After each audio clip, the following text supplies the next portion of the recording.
Hello, hello, hello, and welcome to the stream. Today we will be streaming the final part of Mnestic Experience. We're gonna give it a couple minutes so that people can come in, and outside of that we should be pretty well good to go. I am just gonna go ahead and check a couple things while we're waiting for peeps. Yep, oh that's good. Get over here.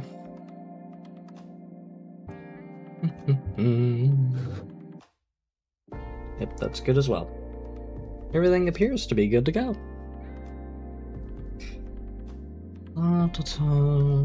We will be picking up at 9.5-23 Pursuit. I don't believe it's much further before we get to the dungeon. I hear that we are obviously going to be accessing the fathoms of this one because it is a distortion case. So we're definitely having a dungeon at the very end of this. I've also been told that there's a dungeon at the end of this, so I look forward to seeing what shenanigans are gone up to there specifically. Although, quite frankly, it feels like we're already in the fathoms just with the sheer amount of shenanigans that have been going on with this particular distortion. Anyhow, so let's go on ahead into the scene, shall we? Up, turn on the game audio. There we go. Alright. But yes, as you can see, 9.5-23 Pursuit, we are going to be fighting some people that we were trying to follow and failed to do so. They are going to be the ICN Corp Class 2 section. Where does section come from? Class 2 staff. Briefcase with corner points, which is going to apply pinning a nail. And pinning a nail gives us offense level down for every 2 bind. Outside of that, it looks like it's a pretty... Oh, yes, I'm paralyzed and intelligence gathering here too. I believe intelligence gathering, yes, it is going to make it to where if we use a skill that is marked by it, we lose clash power on that skill, so we really don't want to be hit by this if we can help it, but it is an unbreakable coin, so going to be very difficult to avoid, to say the least. Snapshot is also going to do intelligence gathering, but it is not unbreakable unless it is faster than you, so much more tolerable. Hello, Mare. Welcome to the stream. It's a pleasure to have you here.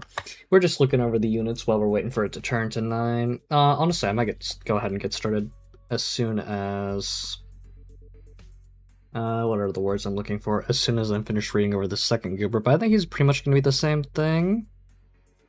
No, he is not the same thing. Steel plate slam, nailhead strike, focus recompose. So he's a lot more focused. No, he kind of does the same thing. He's just slightly different. Okay.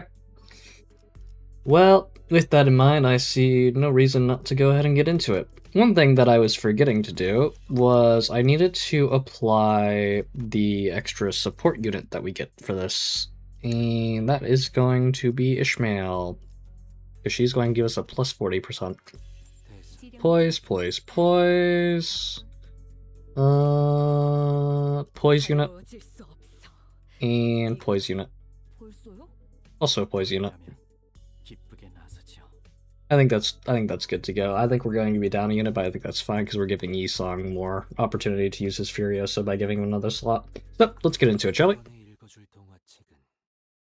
Plus, I doubt every one of them is going to start with an offensive skill being played. Yep, we're fine. You want to go here. That's fine. You're being blocked, you're being attacked, so really it's just these 3 we have to focus on. Although you are a pre-script target, so I'm actually going to emphasize you for this immediate moment. And we're going to go about it in sort of this layout. Yeah, this feels good. Although this will lead us to an absolute res, so I'm going to do that instead. Nice. Getting straight into it. So it does look like these are the guys that we failed to follow. We're not getting any extra dialogue about that until after the fight, I presume. Yeah. Let's see, got the workshop going off.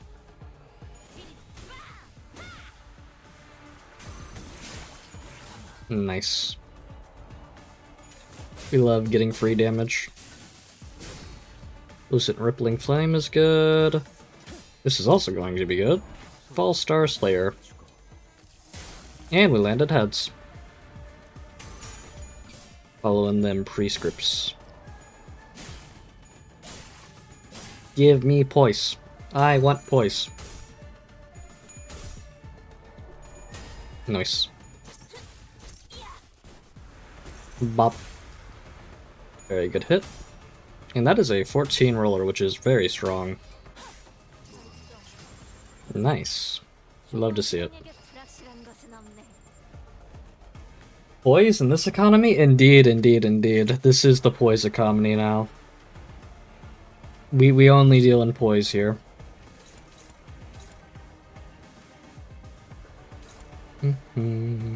Lots of gloom. Who are you targeting? You're targeting Ezra. Honestly, we don't need to worry about that. Ezra has lots of HP. I guess we can kind of just pour damage into you since it's unopposed. And these are the 2 Yi Sing slots that I was talking about. That would be very good, because it means we're going to get Furioso just that much faster. Ouchie. Well, don't worry, I'm not going to be hitting you with that next.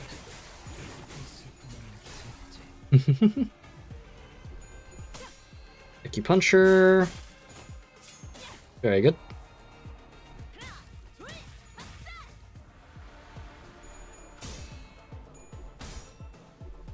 Nice. Honestly, we seem to be doing great. I spoke a little too soon. Hello, Ethan. Welcome to the stream. It's a pleasure to have you here. We haven't missed out on too much. We just started this encounter, and it's picking up from our previous scene that we saw where we were trying to tail the N-Corp staff, but failed to do so. Okay. Let's finish him off. And actually, you're the pre-script target. I think we want to target the pre-script target, yeah.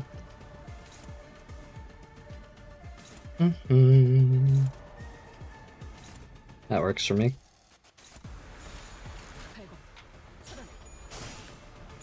Get him. Let those hands be free.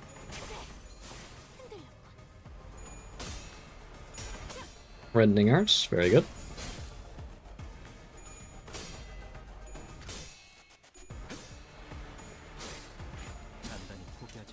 Good stagger with the Chain Strike, and we're leading into this free unopposed attack. We go for Ryoshu, because Ryoshu is very strong. Whoop. There we go.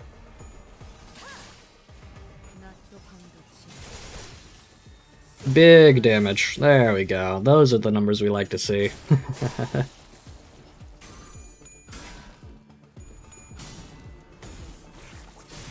And now we revel in soundless applause.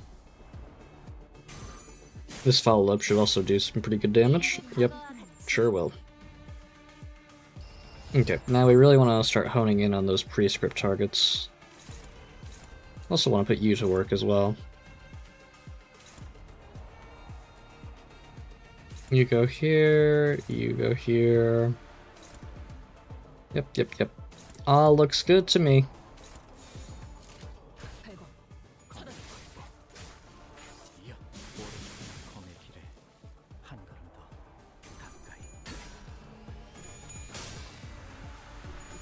I'm really making use of our pride skill right now. Big damage. Ouchie. He took a snapshot of us, but we're fine. Looks like we're going to be using Furioso next turn, so that's pretty well going to wrap this encounter up. I would imagine. Very good.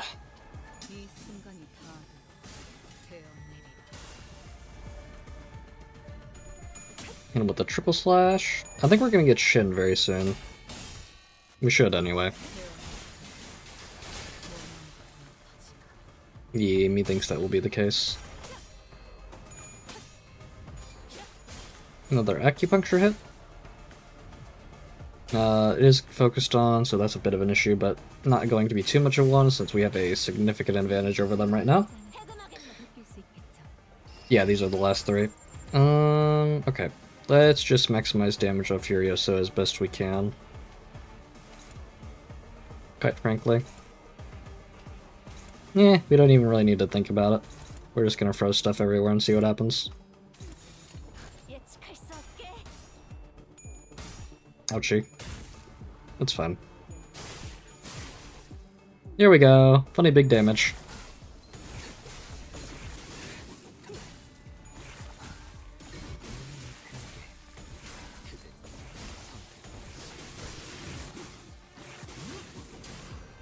Very nice. Well, that's GG's. As always, Furioso is the first and last solution to a problem. Very useful skill. Okay, keep her going. Pursuit 2. Are we fighting once more, or are we getting narration this time? We shall find out. Oh, I forgot to select. It's fine, no big deal. Hardly a challenge, what a waste of time. Woo! Well, at least they're not much of a fighter one-on-one. Service Disclose is not combat specialized department. While they have all undergone basic combat training for exigent circumstances, they are not prepared for head-on conflicts such as this. Yeah, I noticed. They kept taking pictures of us with their briefcases. I'm guessing that's their primary job description? What are they snapping away for, then? Whispering behind our backs like a load of creeps. Collecting photos to include the report for their higher-ups, I'd wager. I can kinda see how they could think we're involved in this somehow. Every time they followed a lead, they ended up encountering us. It's hardly surprising rationale. Merceau stood a footstep away from the rest of the sinners and watched in silence as they tried to come up with an explanation. I'm assuming he has an answer? What is he thinking? What is it that he wishes to say, or is he simply contemplating, observing without any preconceived notions in his mind? His silence shouldn't have been any different from his usual reticence, but as though by some chance or whim... Hey, Merceau? I was struck by this sense of brief yet distinct strangeness, and was compelled to speak with him. Yes, manager. Don't hesitate to let me know if there's something you want to say, but aren't you sure if you're supposed to say it? Yes, manager. I will do as you ordered should one such circumstance occur. No, don't get me. Don't get me. Hello, Synth, it's a pleasure to have you here. Hello, XX4, it's a pleasure to have you here. I am sorry to hear that you are sick. Nope, I've missed out on numerous pieces of dialogue. We're going to pause this. Hold on. How do we pause? I believe that works. Alright, let's look back at the text we missed. It's okay, I'm glad to hear. I hope for your speedy recovery, my friend. But yes, it is a pleasure to have you both here. Okay, let's see, what did we miss? As always, his reply was deflatingly concise and direct, as though he had some rule of his own that told him that the specific responses for situations like these. Okay, but I'm talking about right now, actually. Do you have anything to say right now? No, I do not. It did not appear to me that he was trying to hide anything or choosing his words in response to my question. His reply was simply that, an answer, nothing more. I've been sleeping all day? That's very fair. That's a very fair thing to do while sick. Yes, a prepared answer written down in a list of responses, that's what it felt like to me, as though this particular answer had always been one he had available in situations like this. Clearly, prodding him for answers wasn't going to get me anywhere, so... It's always very good to get rest while you can. With a curt, sure if you say so, I turned away from him and took off to join the other sinners. As I did so, a few words lingered at the tip of my proverbial tongue, asking to be let out. So I did. Would have been nice to know what you were looking at. Of that? He spoke. Can you make me some dino nuggies? Perchance, there may be some in the fridge. I cannot form a judgment. What? That is because the precise definition and nature of the subject of my gaze are just as unknown to me as you, I see. I actually do like dino nuggies. Very cheap and very tasty. Should you point to an object or enemy, I can provide a verbal explanation based on my current knowledge. If you require such information, please rephrase your question accordingly. Had I asked him again, had I tried to get to the bottom of that line of questioning, could I have found myself in the smallest peek into Merceau's psyche, which had remained entirely shrouded in mystery even after an entire year of traveling together? I suppose that's not up for me to judge as well. Manager. Yeah. Another battle is imminent. As you have previously instructed, I have informed you of imminent battle. Very good. Not gonna lie, my eyes feel like they're throwing a rager. Yeah. Hold on, pause again. It can be very, very difficult to look at electronic stuff, especially while you're sick. Very prone to giving headaches. Yo, boss clock, are you just gonna sit there all day while we do all the fighting? They're pouring out of that building over there.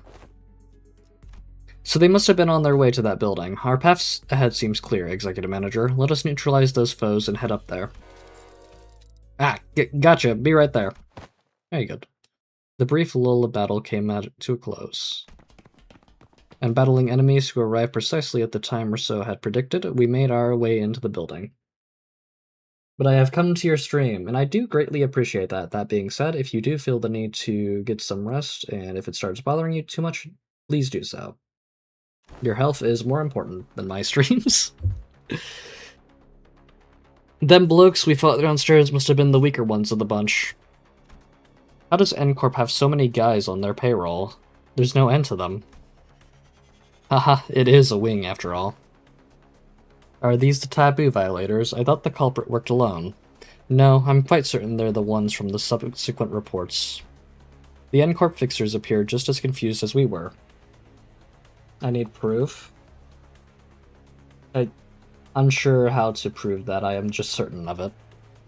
The N-Corp fixers appeared just as confused as we are.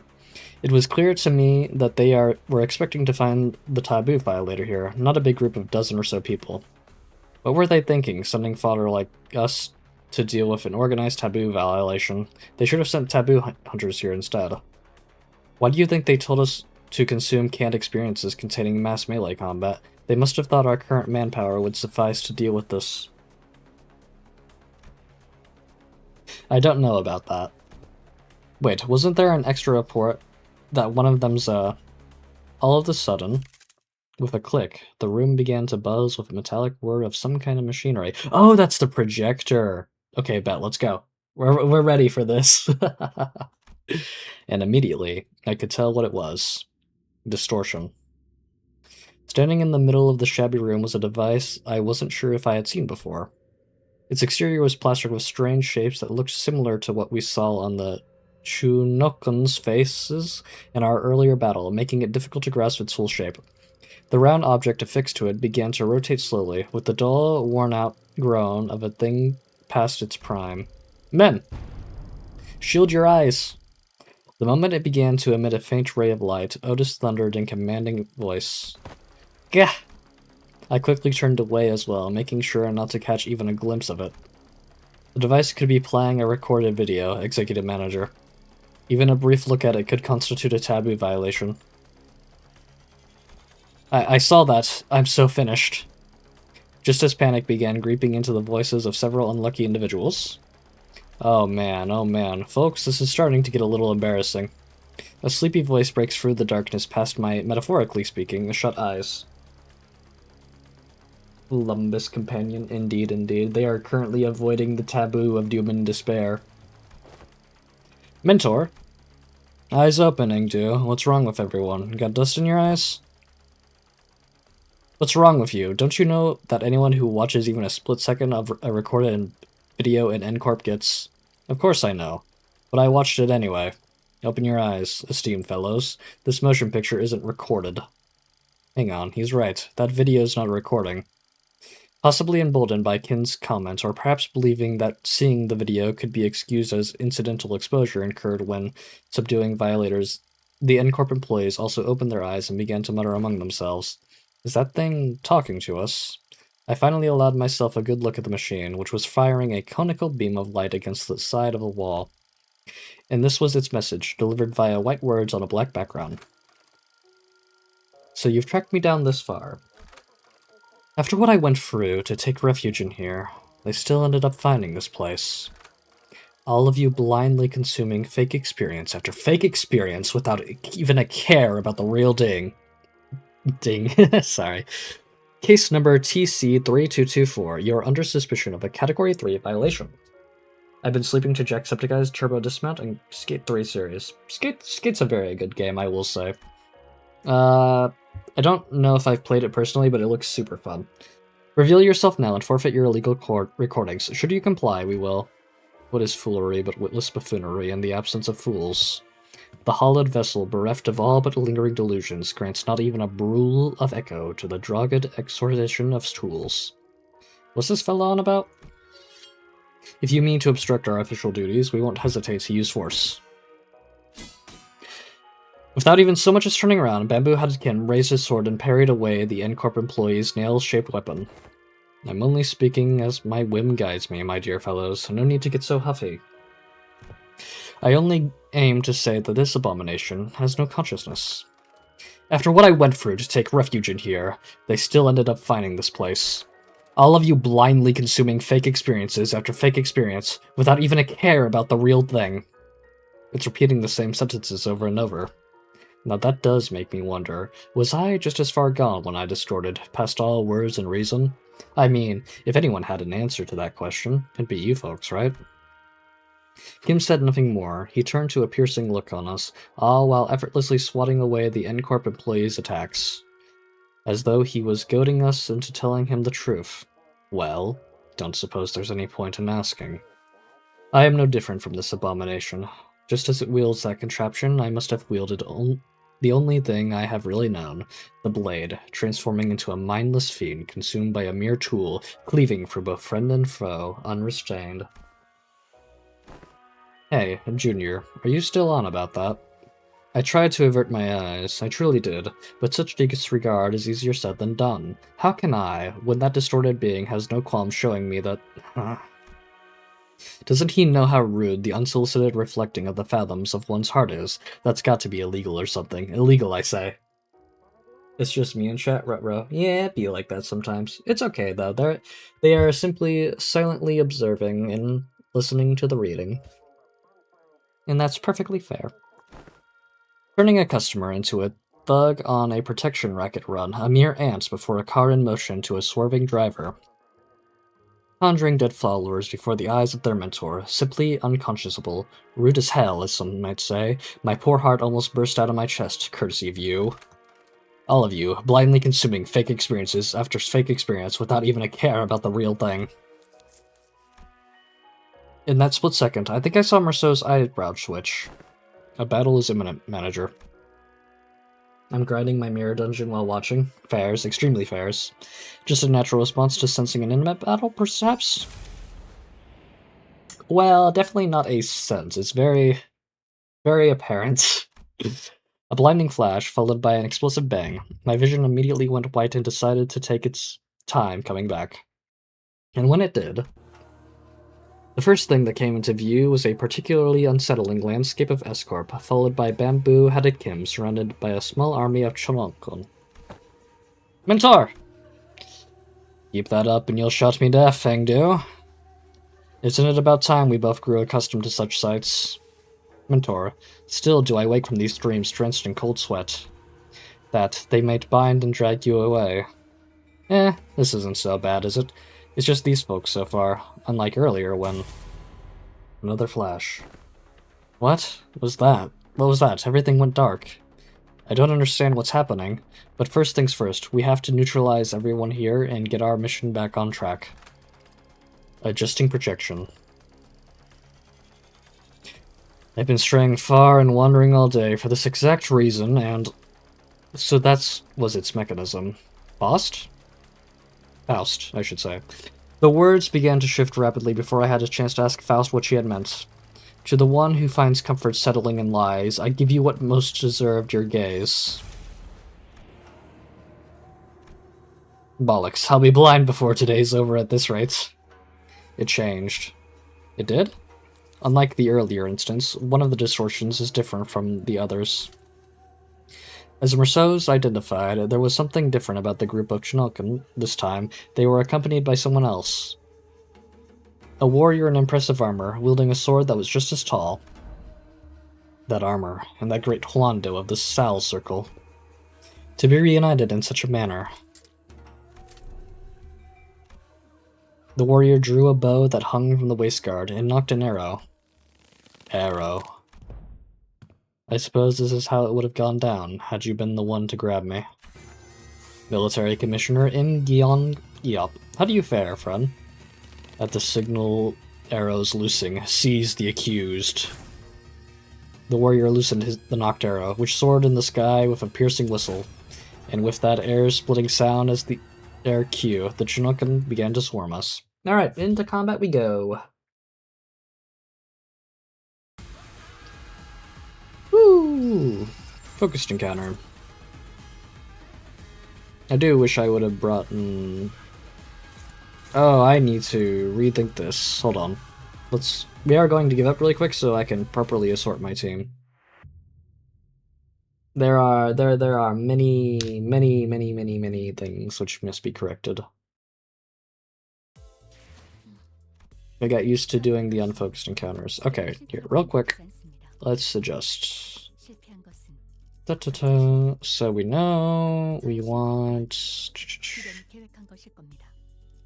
Where are you? Everyone is sick in my house? I'm sorry to hear that, friend. Although, I suppose it's to be expected. The sickness does spread quickly among relatives. Hopefully that means it will also pass quickly. Let me go... Here. Yeah. Okay.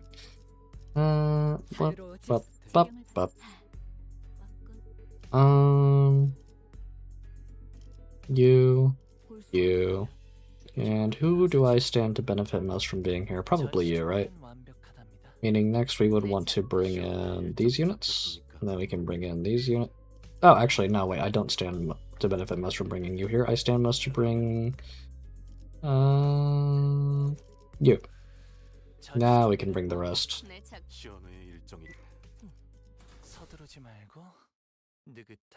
Yeah. Okay, let's skip this time.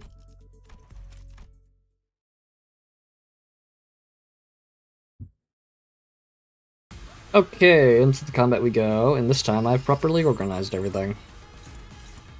So you're attacking Ezra. We may need to actually be more protective this go around because it could be sketchy otherwise. Let's do this into... This is being blocked, this is being opposed, this is something we need to target. And let's go into it, shall we? Pride is a favored thing to apply. That's favored.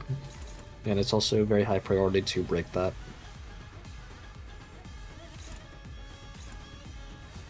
I say we apply this here, because we have slight advantage with it.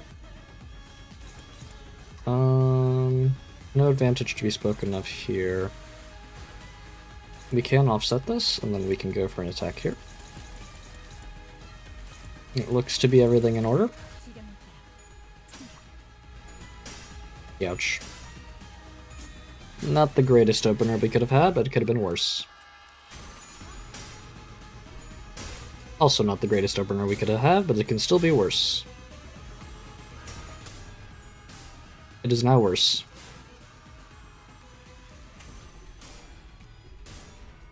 Okay. Okay.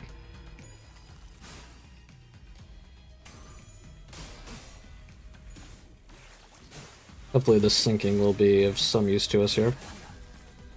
Okay, we knocked him down a little bit with that.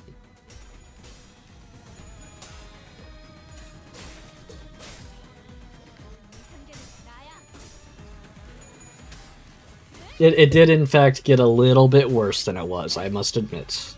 But you know, it's the first turn, you know, we still have time. We still have time to make a rebound. Okay, you're going here, you're targeting Hoomst, you're targeting Ezra. We need to intercept that. Dominating here, favored here. Struggling, favored. Favored.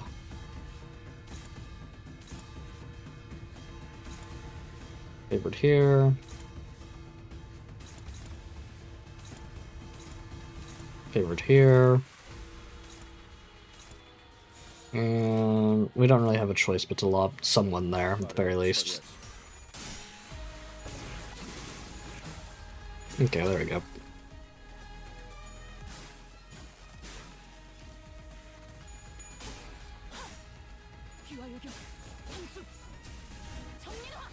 Thank you, Ishmael. Okay, now we're getting the advantage.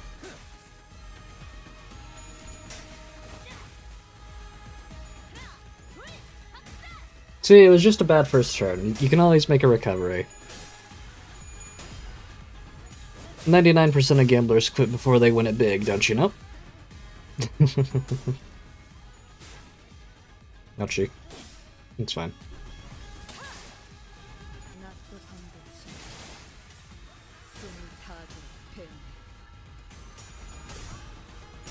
Oh, please win. You lost. Okay. It's fine, it'd be like that. And that's a hard lose, okay. Ouchie.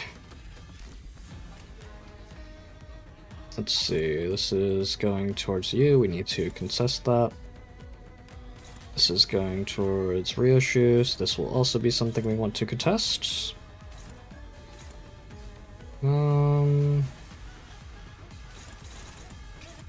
This is pretty much bad everywhere.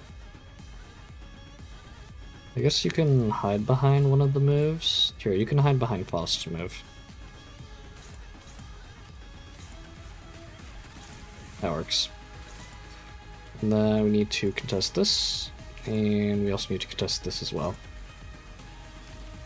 With whomst. Who do we contest this with? Well, I guess you are going somewhere after all.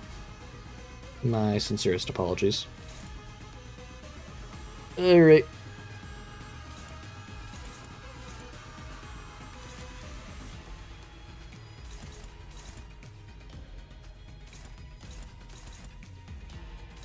I must say, this is not the best looking situation, but it could be worse.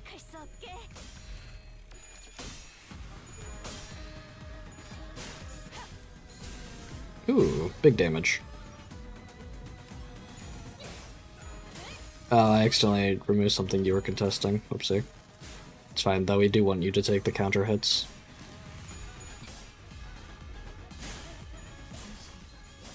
You should play Doki Doki Literature Club, Trust? Maybe. Maybe someday.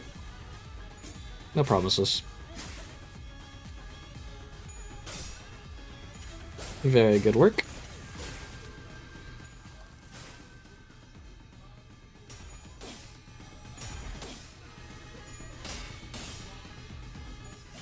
I believe that's kill. Oh, yes, it's kill. It's kill because of burn. Very good.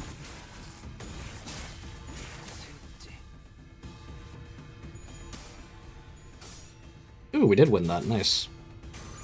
Barely winning is still winning. Wait, it's a very graphic game? Yeah. So I've heard. Oh, snapshot. Ooh, okay. Base stack 3, turn end, loose stack 1 stack. At 1 stack, retreat at turn end, transition into a different location. So we need to target this. This is being contested. We need 2 people to contest here with their weaker skills. That can be you and... no, you don't need to. Looks like it does take a lot of pride and gloom damage, which I am happy to dispense.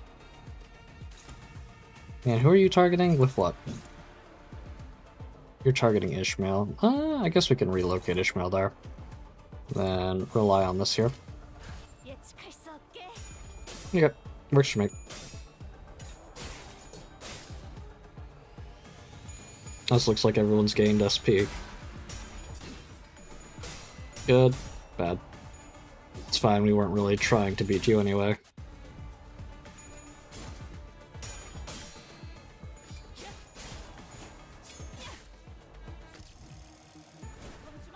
Now we work on damaging this big thing.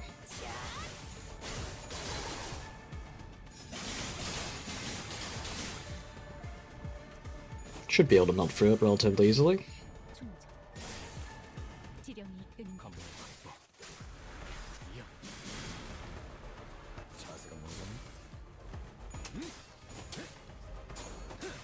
Nice.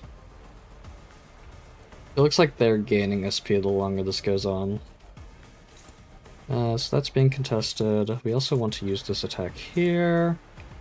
We could get the absolute res. We're gonna go for the absolute res, actually. We'll take a little bit of karmic consequence for it, but it's fine. Favored, I will take favored.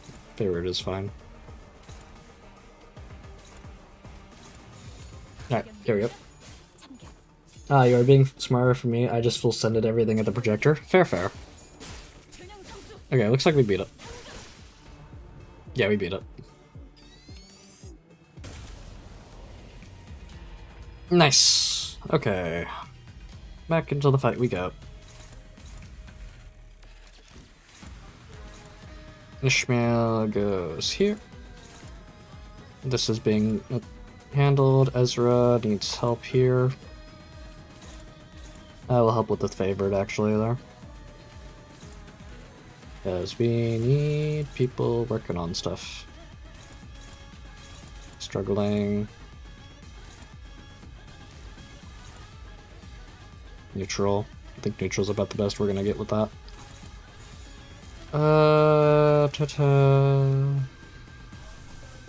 This would be a good time for cavernous wailing, actually.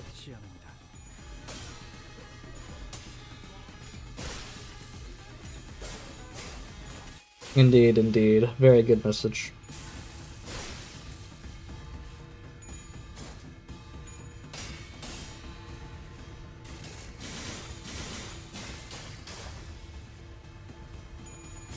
Oop. Come on. Yeah, unfortunate. It's fine though, because he's one of those goobers who doesn't actually have a stagger threshold.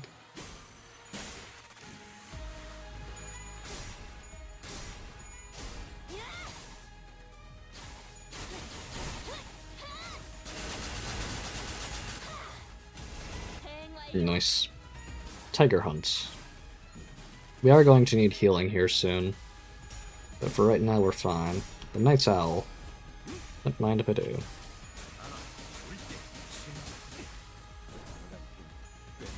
Nice. Bumped up his tremor just a little bit closer for that stagger threshold. It is indeed. Okay, cavernous wailing. Give me shield. Haha, I am very smart. We have evaded stagger with that, I believe. Although I'm not sure if his unbreakable coins actually do stagger. Hard to say. I didn't read it.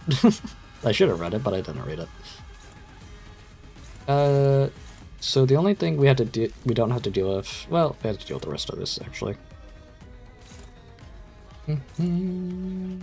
Just pour damage down here. It's like Engdu is actively going out of her way to take the counter damage, which is fine. We have bubbles! Yay, bubbles. That's good.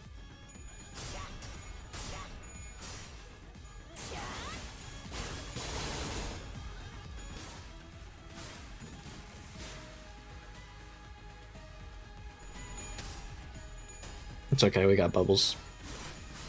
It is no longer okay. We barely survived thanks to the bubbles, but barely surviving is not quite good when you're still staggered. Oh, hold on, very big damage. Thank you.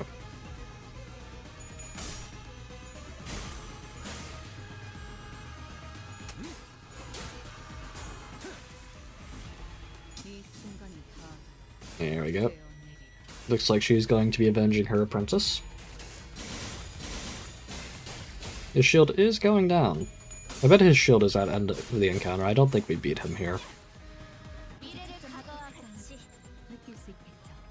Okay, just the guy left.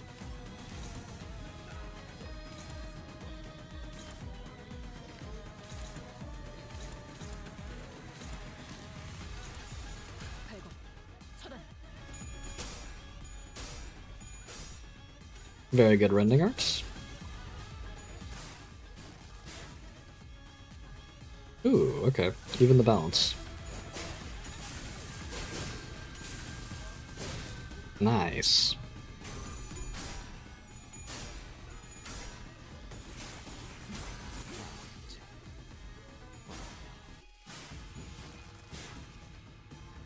We do have enough for Furiosa as well.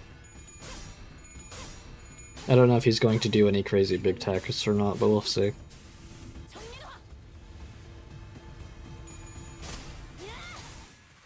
I might save Furiosa because I don't know if he's going to have something big or not whenever we break through the shield.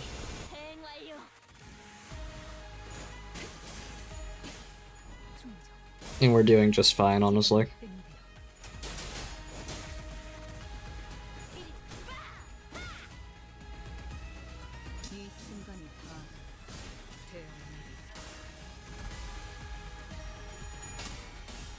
Cool.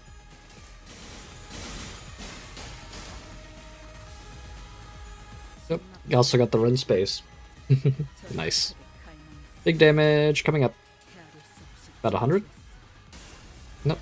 Actually, not nearly as much as I thought it would be. That's fine. Oh, okay, what are we dealing with here? Just the projector. No, not just the projector. Well, I guess I'm not saving that Furioso after all.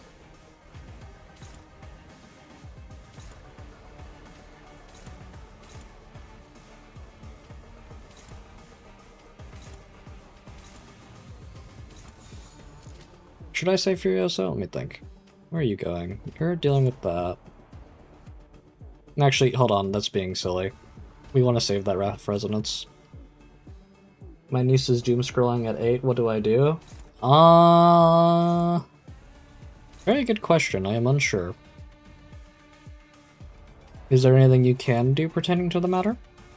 Is it necessary to do anything pertaining to the matter? I am unsure. I'll just throw this here because it's dominating.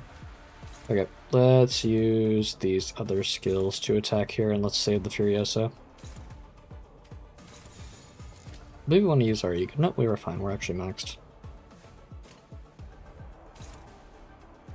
Throw it out, restart. Crazy statement.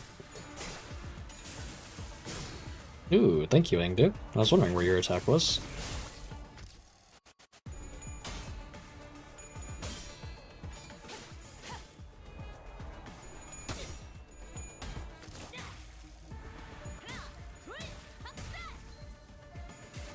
I could ult F4 and act like nothing happened.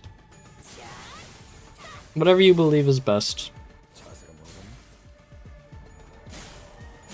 I mean, if she's watching stuff on there that she shouldn't be watching, then by all means you should intervene.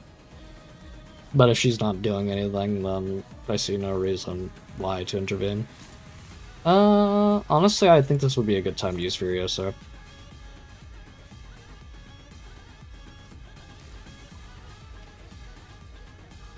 His shield is low. He's got a lot of goobers that need taken care of. All that.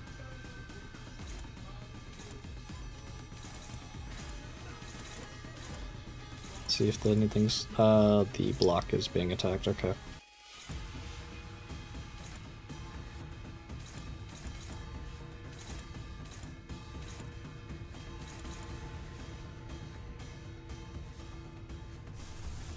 Don't use bygone days.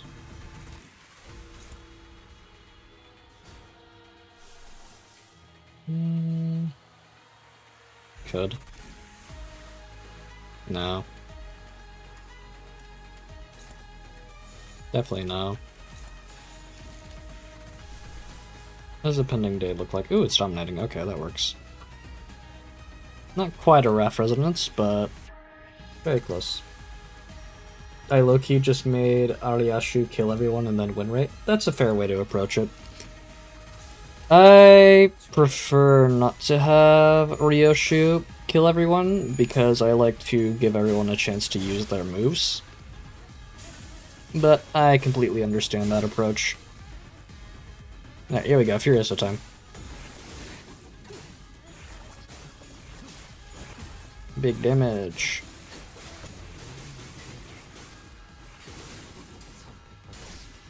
Nice. And some run space as well. Look at that poise count.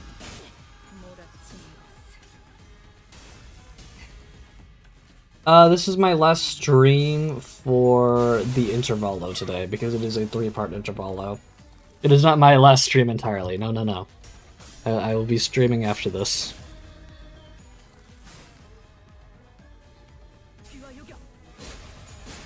Apologies if the title caused you confusion.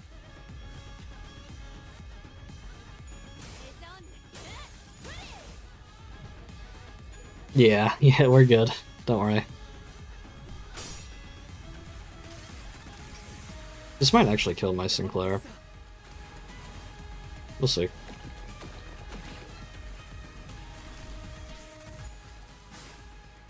Nope, he's alive. He's so cute, Mr. AI. Thank you. Our Tremor Burst is good. We've about broken through his shield, but not quite yet. Developed memories. Interesting panic. I'm assuming it's giving him power up in some regard. Not that something we have to worry about, because we are about to stack a lot of attacks upon him.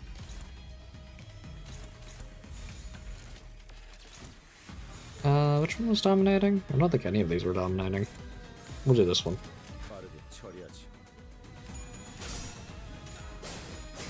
Alright, shield is broken. Yep, that looks like that's encounter end. I shall set my form aright.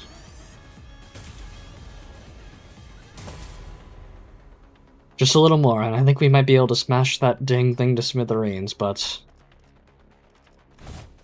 yeah, but it's really hard to focus on one thing with that huge warrior zapping in and out of reality as soon as we make ourselves an opening. It'd make our lives a whole lot easier if we could just get rid of one of them. Get rid of just one of them.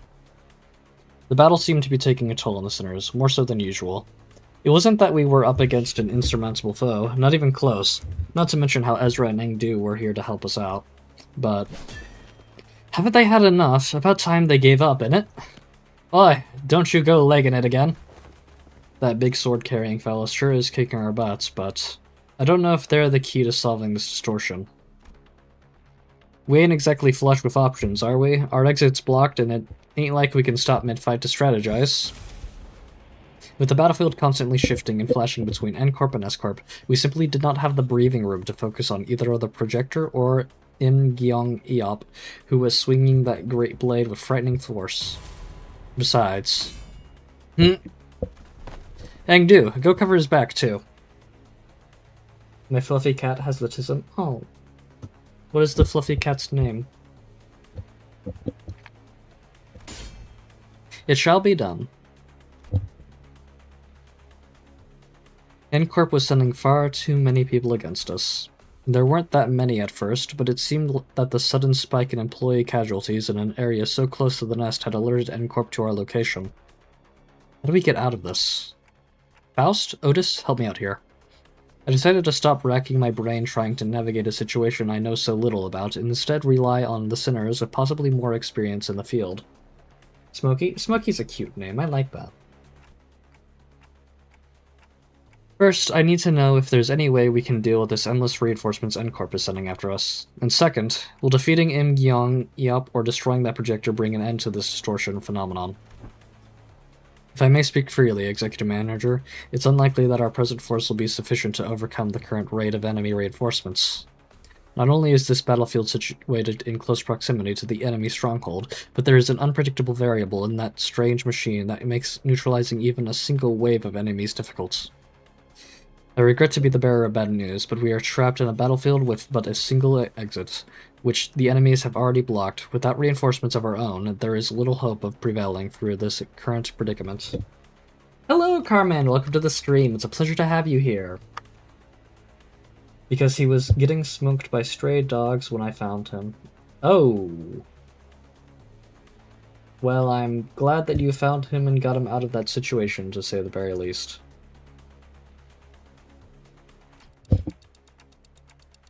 Yeah, seems that way to me too. But maybe if we can neutralize the distortion phenomenon, at the very least... Faust recommends entering the Dungeon of the Fathoms as our exit. Dungeon of the Fathoms? But how can I enter if we can't even talk to the distortion? Wait, maybe... During the LCB regular checkup at the LCE, he says that all you have to do is read what's on the note in front of his distortion. Apparently, it's some kind of a code. The speechlessness? Not so much speechless, in so much I am just thankful that the situation passed for Smokey and that he is in much better care now. He says that all you have to do is read what's on the note in front of his distortion. Apparently it's some kind of a code. Right, keywords. This one seems to be a location-type distortion, which means that regardless of whether the light flashes us N-Corp or the twisted caricature of S-Corp, we're still within its range. In other words, as long as I have the right keywords, I can summon an entrance to its dungeon of the Fathoms from anywhere within it. Okay, so what are the keywords for this distortion, then? Hohenheim had provided us the necessary keywords for his distortion back then, but this time, we had to figure it out on our own. First things first, one of them has to be photograph. It's obviously been present throughout the entire phenomenon. If I may, perhaps experience may be one of them. Yiseng put his 2 cents in, having briefly retreated from battle to the backlines. There is an undercurrent of obsession with experiences staining his every trail. It must have been odd in relation to what has caused his distortion. Experience. The concept alone lacks substance. It must be something more grounded, something that at once synonymous with experience while maintaining a through line to N-Corp's technology that was the core of his obsession. Can't experience? Most likely, thinks Faust. Alright then, photograph, can't experience. Not seems to have transpired as of yet. It didn't, but I could feel it. Are these the kind of photographs they use to make can't experiences? So that's the strange sensation. So that's what the strange sensation was. Mentioning the word shook the distortion and caused that rippling effect. I need a medicine. Well then, by all means, go get medicine if you are capable of doing so. The stream can wait.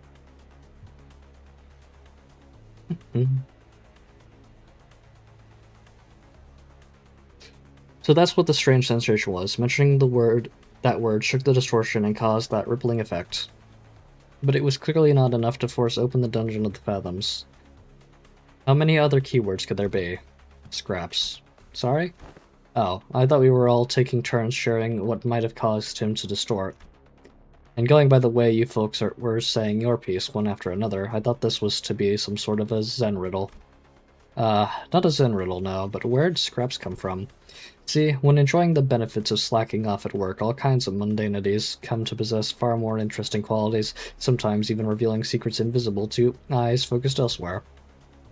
Take our person of interest. To wit, he has been poking around this area of town with an eye-wateringly expensive camera in tow, so conspicuously that every store owner I'd lightly prodded for information had no tales to tell about him. Each tale added another facet to a long saga of once-driven man, a man with a can-do attitude, an uncanny ability to pull himself up by his bootstraps, and a clear path toward a nest residence who became so bewitched by photography that he eventually squandered his fortune on what was, in the end, nothing more than a pastime. And that went on until he found himself reduced to a paper, barely making rent on the scrap heap of an apartment. In pursuit of his ideality, the man had lost grip of fortune and reality. I sought out his apartment and found a few scraps of his writing. When cold rain drips through the roof, when mold and tepid humidity together encroach from the earth, the mind begins to wander, lost. Eventually, madness is evoked in a form indistinguishable from drunkenness. The pauper loses himself. A shadow darker than I had seen on Kim's face crept beneath the shade of his eyes. No, I had seen that look once in the past. Though it would be more accurate to say I had heard it in his voice that echoed in his fathoms, distorted by guilt and regret. Perhaps I shouldn't be surprised by the fact that this distortion has, among the countless people here, taken a particular interest in bamboo-hatted Kim. Photograph, can't experience, and scraps. Like inserting a final piece of the puzzle, the space before us momentarily warped and flashed, opening a pathway to the distortion's fathoms. Well done. We will be right behind you, Executive Manager. Ms. Ezra, This is what I had seen. The gateway to one's fathoms. Yeah, this is it, huh? Neat stuff. But, before she could finish, Ezra had to redirect her focus from our discussion back to the battle. Most of the sinners were caught in the same predicament. Some managed to disengage from the battle and prepare to enter the dungeon of the Fathoms, but Hong Lu, Gregor, and several others were still busy holding off the N-Corp employees. Yeah. They're gonna follow us right in there if we run right now, right? Probably. Even those who aren't chained to Dante like we are can still travel through the pathway once it's open, so yeah. Let's not drive ourselves into an even narrower corner. I'll keep them at bay. Hearing that, Bamboo-Headed Kim stepped up. My sword arm's not what it once was, but it should be enough for this. Besides, I have little wish to set foot in some ill-omened place and be tangled in such a bizarre mess. Is that really what he thinks? There was something in his eyes that led me to believe this was about more than just staying behind to protect our rear. He was... Eh? What a terrible front. At least try to pretend to be sincere and make it easy for us to believe you. Did you think that terrible excuse was going to fly? What are you trying to avoid, Sword Swinger? You're not some kid trying to get out of doing his homework. I remember hearing that entering the Dungeon of Fathoms will bring one to the spiritual fathoms that the distortion is gazing into. Then what lies within must be my very own, for that is what the abomination is gazing into. Hey. Hello. Welcome back.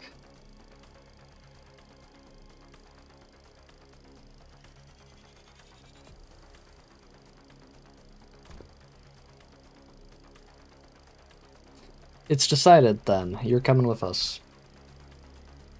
We ain't about to walk in blind to a place we don't know anything about, mate. Get us in there, yeah? Oh, that's...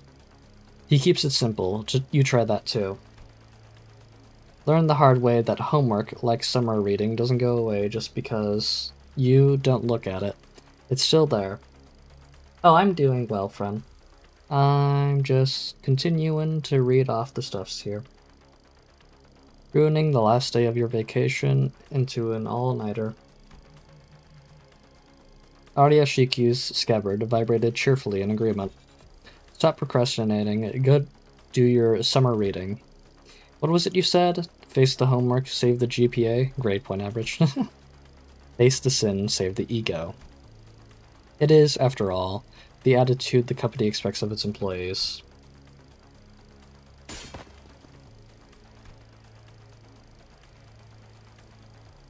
You guys too, LCB. I can handle them all on my own. You'll make a lone stand? Hey, who the heck do you think I am? I'll show you why Team Leader Moses felt safe sending me out alone with you guys. This was basically a Monster of the Week situation for Team Leader and me back in our duo days. I can handle them on my own, no problem. I wanted to see how you guys handle the inflection point, but I guess you can never really have it all. Ah well. Guess I'll have to trust our two Osir team newbies to handle that. Now that I think about it, I think I'm setting a pretty solid example as your team senior, aren't I? I don't like this, but it seems that I have no choice in the matter as long as this employee card hangs from my chest.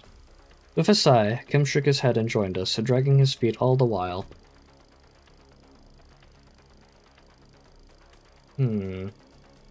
XX4, is that you, or is this your niece that has currently taken your device that you were using to watch the stream at the moment? Just a quick check before I continue.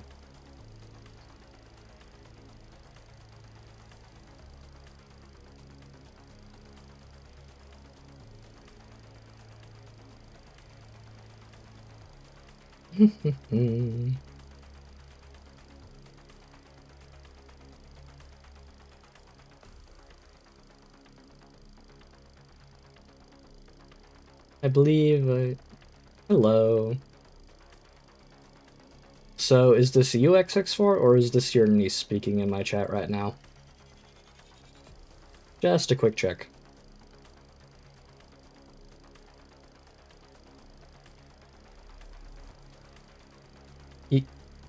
Okay, good. I wanted to make sure. I didn't want to continue in case she had taken your device while you were getting medicine. Very good. Anyhow, I shall take the vanguard. Ah, Mentor, be warned the entrance is floating. Take a tall step over, or you may trip. I can clearly see that, Engdu. Bring me a ladder if you're really that worried, why don't you? Have you need of one? A mere jest, you needn't worry.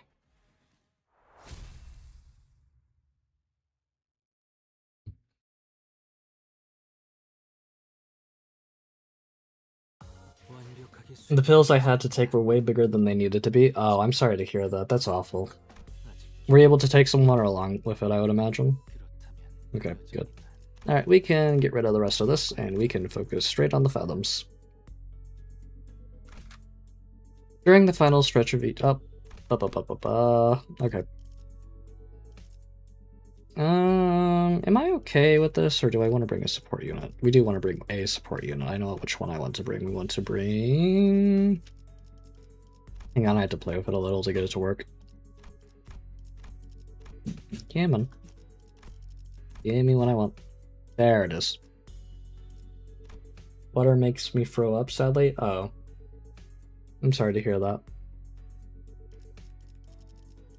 Let's see. Okay, I believe we're good to go.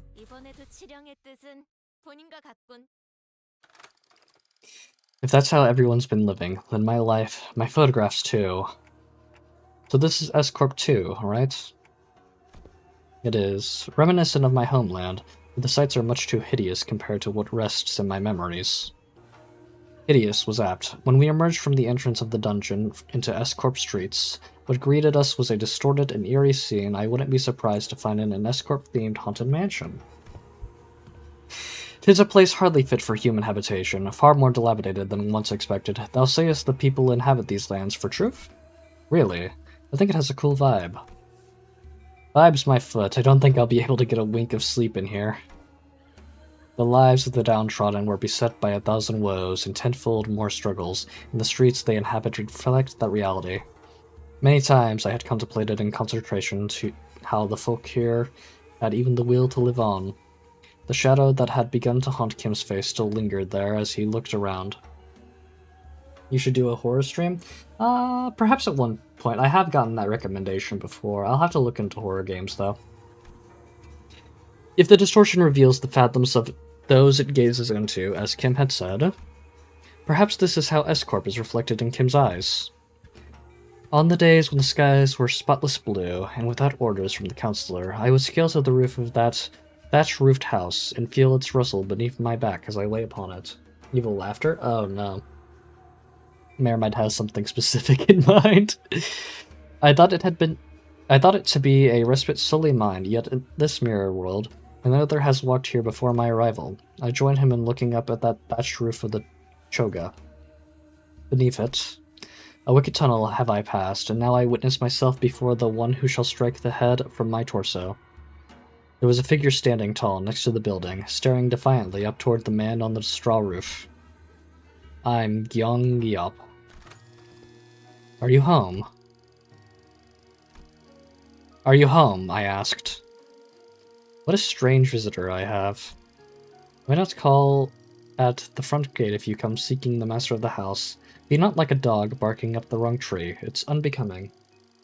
Happy Wheels. Happy Wheels is a very fun game. I remember watching PewDiePie play it a lot whenever I was a kid. A dog. Really now. Oh, I'm sorry, not I'm, Im. I can see you up there, lounging on the roof. I'm not going to speak to the door like I'm blind. Has a spell of some sort befallen the day? To have such an odd occurrence transpire twice successive, the work of a bewitching spirit, I say. What's so bewitching about checking in on someone? Isn't it odd that a high-end noble military commissioner of our esteemed corporation would come in person to simply check in on the lowly merchant fares? I watched Jack and Tandy EDM. That's fair, that's fair.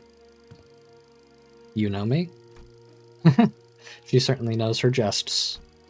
She marches forth, vested in war strider armor, yet expects no violence. She wields a two-handed great blade like a demonic yaksha, yet harbors no hostile intent. Why, who else might she be but the military commissioner Young Eop, the principal of the famed family?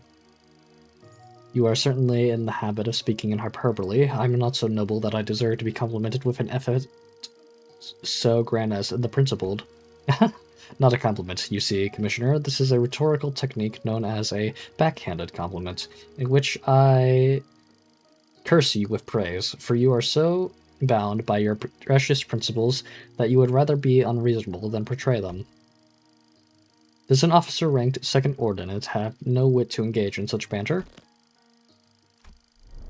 Why, I am out of line, as they say? You two are friends, right? This was our first meeting, so no, not at that precise moment. I know, I'm just saying that if I were her, I wouldn't ever let myself become friends with you after such a bad first impression. Can't imagine becoming friends with someone who keeps pushing my buttons. Maybe, but people do find friendship in such personalities if they have a taste for prickliness. You've got a friend in us, don't you? Fine, you have a point. I guess I have a habit of pushing people's buttons too. But still, I hope you're not seriously comparing the way I talk to his sassy, gotcha-digging, pun-riddled... Well, the world we live in is a vast and diverse one. Consider yourself lucky that you're surrounded by so many quirky characters. Search, you think you know me, and the Google response is funny. I might look that up sometime. Certainly not right now, not at this immediate moment. It's because of that luck she took the joke well, rather than respond by trying to cut off my head. You are out of line, yes, but I knew you would be, so I won't take issue with it. Though I must admit, the rumors of your sharp tongue do you no justice. The streets speak of a man they call Kim Lib. A man who once had intended to pursue the path of the brush, only to realize the sins of his forefathers and exiled himself to the back streets. Yet with the sheer power of will, gritted teeth, and scarred heart, did he find the path of the sword another way into the nest, as the right state councilor's sworn guard at that. That's you, isn't it? All those superlatives, yet the reality is that I've merely found the path of man-butchery as a viable way of life. Direct any compliments you have toward the right state councilor, if you will. I am but a butchering blade that happened to fall into the right hands. Not a compliment, just the word on the street. You're a quick learner. And spare me the fancy reading of my name. Watching you pretend that pompous posturing comes naturally is painful enough already. Keep it simple and spell it out as Bamboo-Headed Kim, thank you.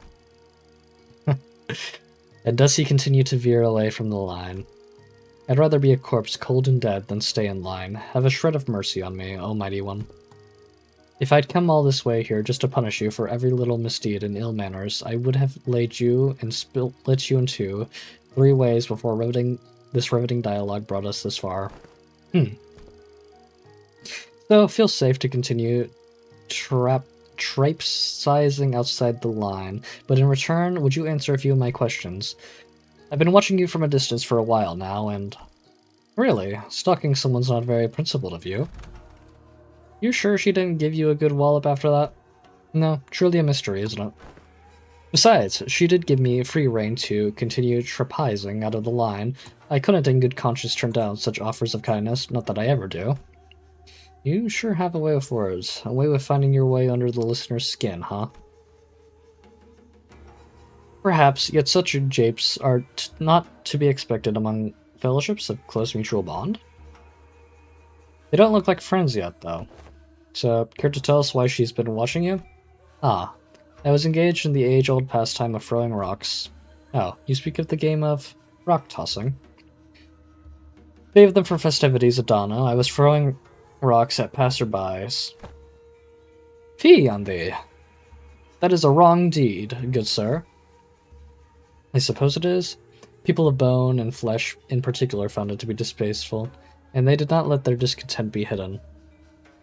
But the blood of downtrodden cheered me on, to a degree. They found it cathartic. Curious. Then is it a right deed or not a right deed? Papeo, Sal, whatever is it that thou art describing? It is a well-known truth that S-Corp is also known to take its other name, Sal Salpipio Agro Industries, a wing specializing in the general agriculture and livestock industry of the city. The vastness and the depth of its responsibilities have necessitated such divisions of labor. Thus, District 19 is split into 3 court circles responsible for different aspects of industry: Sal, Pi, and Padillo, each meaning flesh, blood, and bone, respectively. Sal, responsible for the cultivation of rice and other grains. Padillo, responsible for meat and livestock. And Pi, in charge of the technological aspects of both. As a scientist and researcher who once toiled at S-Corp, you must have felt the persecution the P faced firsthand. It is believed that the Trinity was designated for balance, that they would provide assistance when questioned and keep one another in check when needed. It was once a promise of cultivating a fair and sustainable S-Corp. Alas, the noble intentions of yesteryear now lie sullied, the Trinity now degraded to 3 quarreling bands of profiteers, blinded by avarice, relying not on honor but betrayal and perfidy to claim the top of the triangle. An adherent of the flesh claims the position of the chief state councilor and monopolizes rice as the common folk starve. An adherent of the bone wants a right state councilor, toadies to Sal, and rises to the seat of the left state councilor. With such shameless conspiracy permits not the common folk to even till the land as they please, anguished cries of suffering flood the streets. Thus the common folk are reduced to livestock bleeding out, hanging from a hook, while bone and flesh collude like that of the emaciated dead. Who shall claim the severance of flesh and bone, and force them to yield? An oft-heard poem when walking the streets of S-Corp. Then the people whom thou have targeted with thy rocks they weren't people, rats. Rats? Oh yes, the counselor finds rats detestable. Much better to stop them from a distance if you want to crush them. By any chance, do these rats have a habit of sneaking into the royal court to better pilfer what the common folk rightly deserve? They certainly suffer from a severe case of kleptomania. Though you purposely threw a rock at his feet to trip him to the ground, knowing that he was a klepto-rat. Well, I simply could not help but react as such in the presence of scurrying rats. Is there aught you find funny? Speak if you do. I could use a good laugh right now. What's my favorite game? Well, it would be Limbus Company, of course.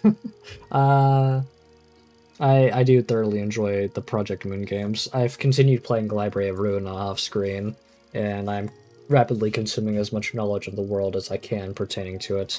Lobotomy Corporation, not so much a fan of. Outside of Project Moon games, Subnautica game, absolutely. Subnautica is a very fun game. I like ocean games. I like exploring things in water. Very fun. Just heartily expressing my Just heartily expressing my gratitude. That is all. Those whose corruption is revealed ought to readily receive their scarlet Ohara bonds. The gall to scamper away with their expensive prosthetics. My men were having some trouble at apprehending them until now. Mine is Goat Simulator? That's fair. That's a very fun and whimsy game. Lots of shenanigans you can get up to on it. Well, if that is your intent, you are invited to leave a token of gratitude somewhere in the vicinity. Perhaps I'll happen to pick it up. Wouldn't want to get thrown in the dungeons teeming with the real vermin. Oh, I was going to do just that. So, when will you stop being a sword and be human again? What? When do you clock out? The way I see it, you're not the kind of person who will ever let a drop of liquor get to his tongue while on duty for the right state councilor. Oh, hello. Return to this Choga when you're human again. I'll buy you a drink as thanks. She's a funny one, hmm? Mentor, then this fellow you had often mentioned fondly was... Correct. Haven't I mentioned her a few times as a drinking fellow I had left behind in S-Corp? I must say, I myself found that relationship most intriguing, that a military commissioner of the Sal faction would fraternize with a bodyguard of the right state councilor who was of the Pi faction. Not sure which. Still, I knew not that the fellow was none other than the military commissioner of S-Corp. Engdu's eyes had gone wide in shock, her voice rising unconsciously. It is news to me that you have had ties with a second ordinate official, a military officer with command over high-ranking employees of the wing at that. Well, I was in service to the right state of the counselor who's a first ordinate, you know. Well, that might be true, yet you would like to know why I, with such a powerful friend by my side, have ended up in exile from S-Corp? Yes, your silence over matters of such great import is why I have come to introduce you to others as a reticent one, Mentor. We had made the lineage our home, for S-Corp availed no home for us but the lineage. But you, Mentor, I would rather show than tell. Let us proceed, shall we? This enchanted place seems intent on unearthing all of my past, both savory and unsavory. All shall be revealed in due time. I gotta go, Mimis. Do take care. Have a very good rest, my friend. It was a pleasure to have you here. Kim looked around, a twinge of loneliness in his eyes, before moving on. Good night. We followed without a word.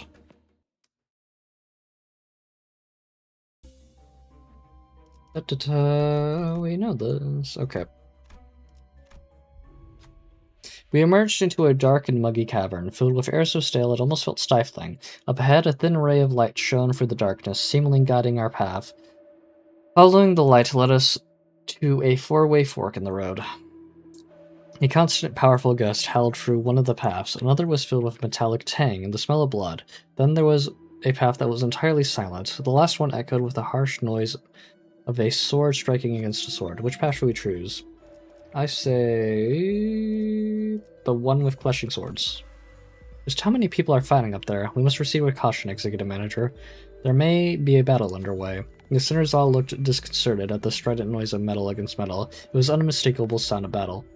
We stood ready in troubled silence as the sounds of war only grew louder and louder, until they came to a sudden, silent stop. A pedestal made of stacked stones appeared before us, though none of us knew how long it had been there. Atop it was a red accessory, the kind one would hang at the bottom of the hilt. Red tassel. Nice. Alright, combat. Doesn't really look like our choices matter here too much. In terms of opportunities. Oh, the screen feels brighter than usual.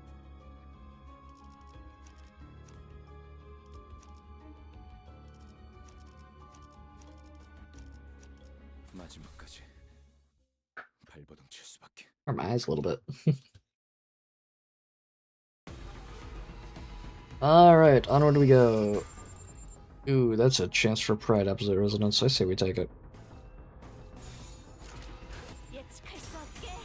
Oh, I didn't even stop to look at it. Claim all the bones. We shall claim them. We shall, we shall, we shall.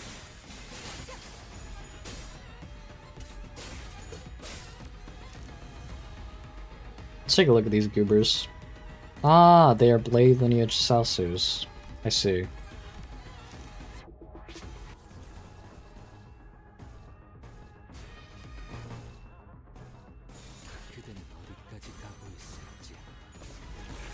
Up.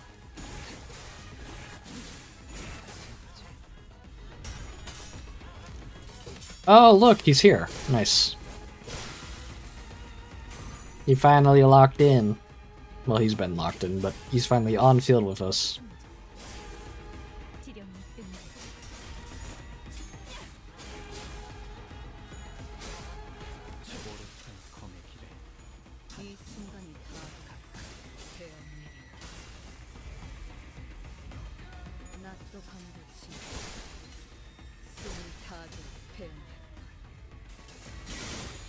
Funny enough, I didn't notice he was there right till the end of the first fight. I see, I see. I noticed his move there. He looks really cool now. Whoa. Alright, let's see if he's got any interesting information about him. No. Not seeing anything in that, but there might be something in his effects. Nah, nothing. Okay.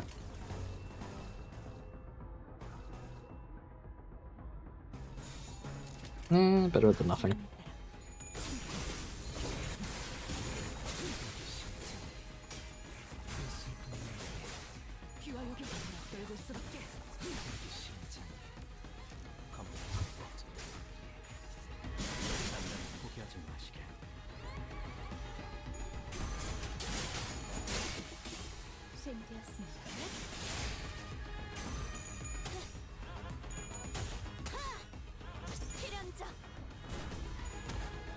Bop. Very good.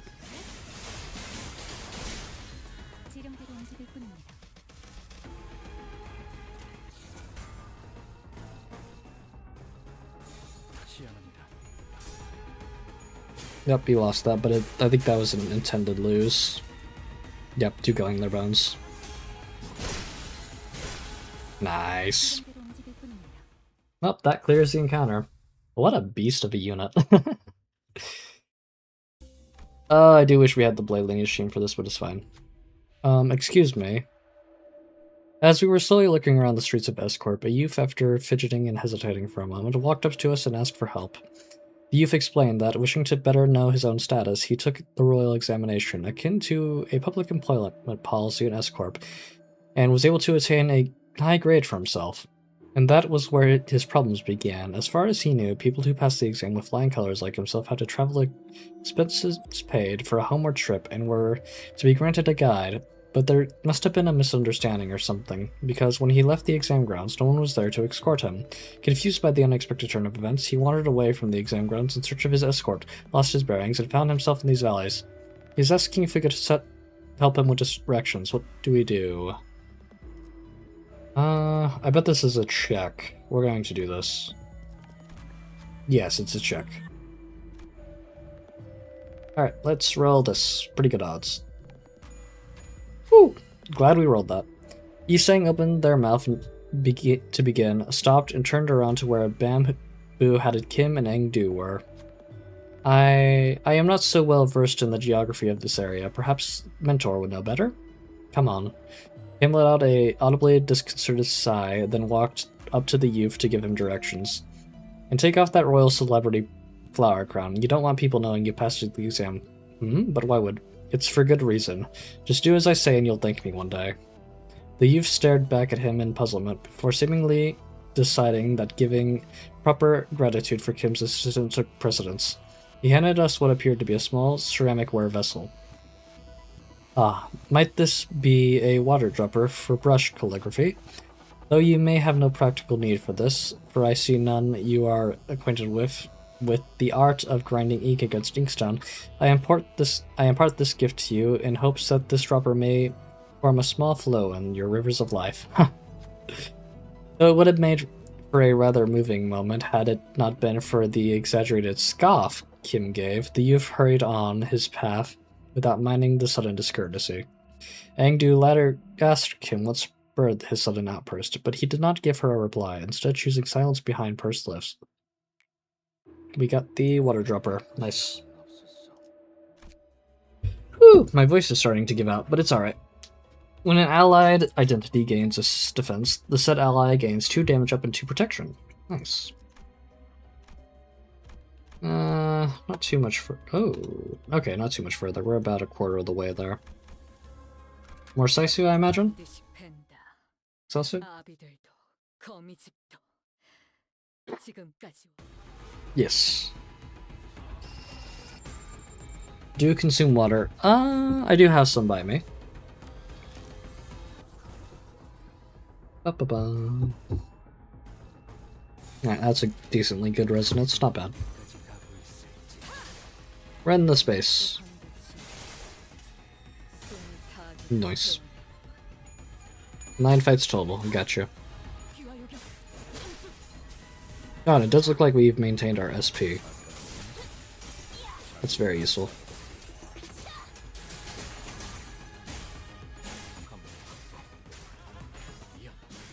Has bonuses for the first deployed? Oh, I'll have to take a look at that. Good catch.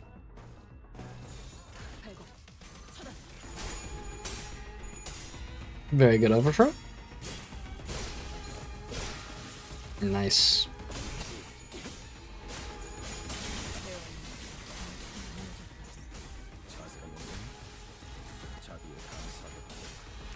Can check it in the ego gift basket art. Yeah, I shall do so at the end of this turn.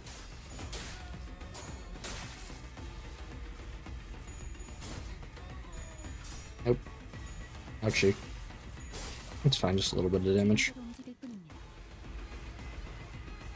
Ego gift basket. There we go. Effects applies to number 1 deployed identity. Turn end. Gain 2 haste next turn when an identity's speed is faster than the enemy's, so deal 3% damage for every speed difference. Okay. Good. This feels worth it.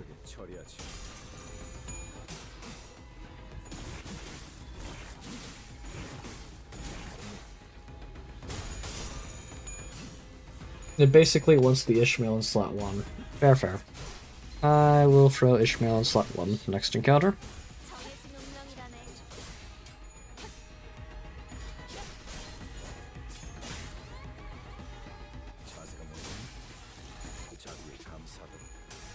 Yikes. That's a lot of damage.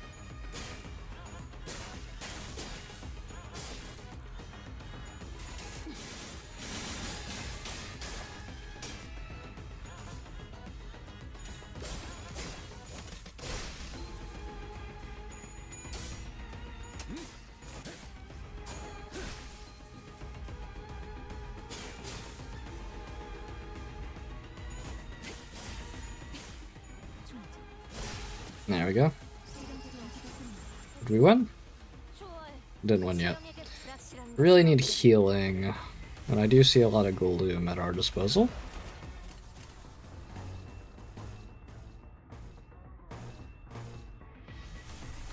I could extend the gloom like that, I'm not sure if I want to though. Not feel wise.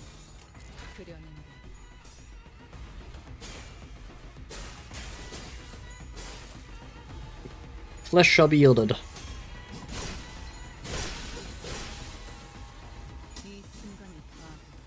Hopefully this doesn't end the encounter early. Or, I guess it's fine if it does. No one's dead.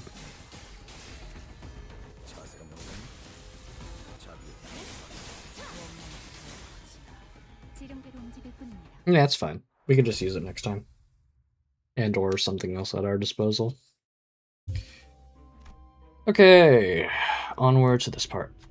We catch a glimpse of a figure staring off into the darkness of an unlit prison. Bamboo-hatted Kim lets out a sigh, but before he even fully exhales, who goes there? A sharp cry cuts through the stagnant air. Someone must have noticed us. What should we do? Claim that we are the prison's guards, keeping our eyes on the prisoner. Unsheath our weapons and stand ready for battle. I think we'll go... this one. At least put a little effort into your lies, huh? Clearly, pretending to be prison guards the way we are was a lie too easily disproven. We took to our heels as a woman, red with anger, came after us with her sword unsheathed. Aw, man! Unfortunate.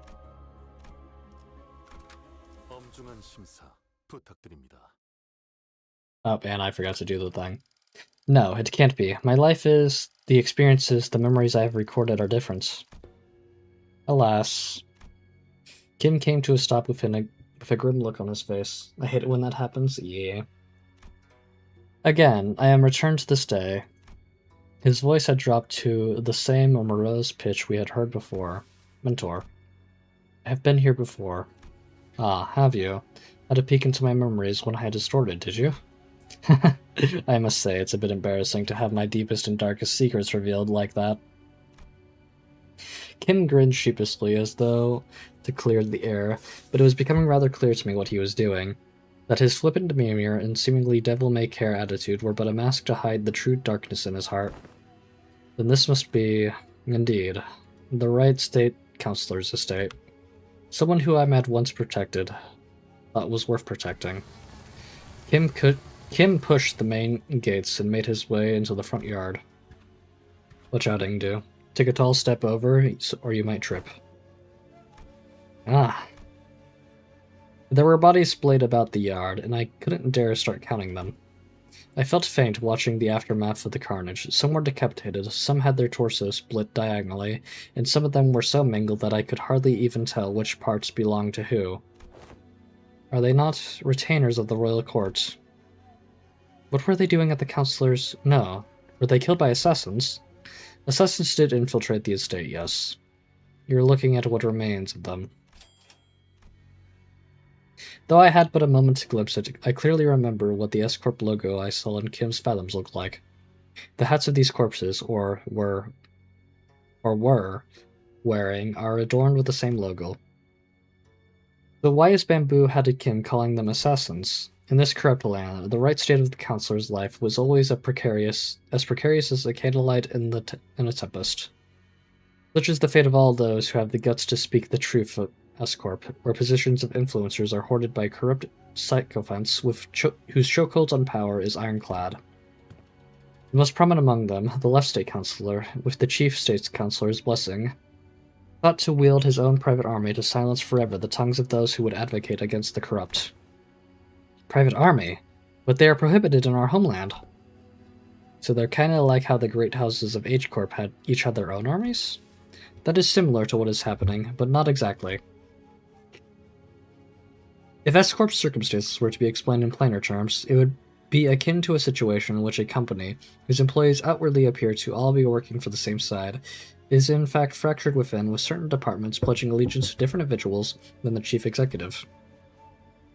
What assassins there had been in the past at least wore masks to hide their allegiance. I had thought this no different, though with assassins significantly less invested in maintaining their disguises, not realizing that I had just placed my stone instead of the tiger's maw.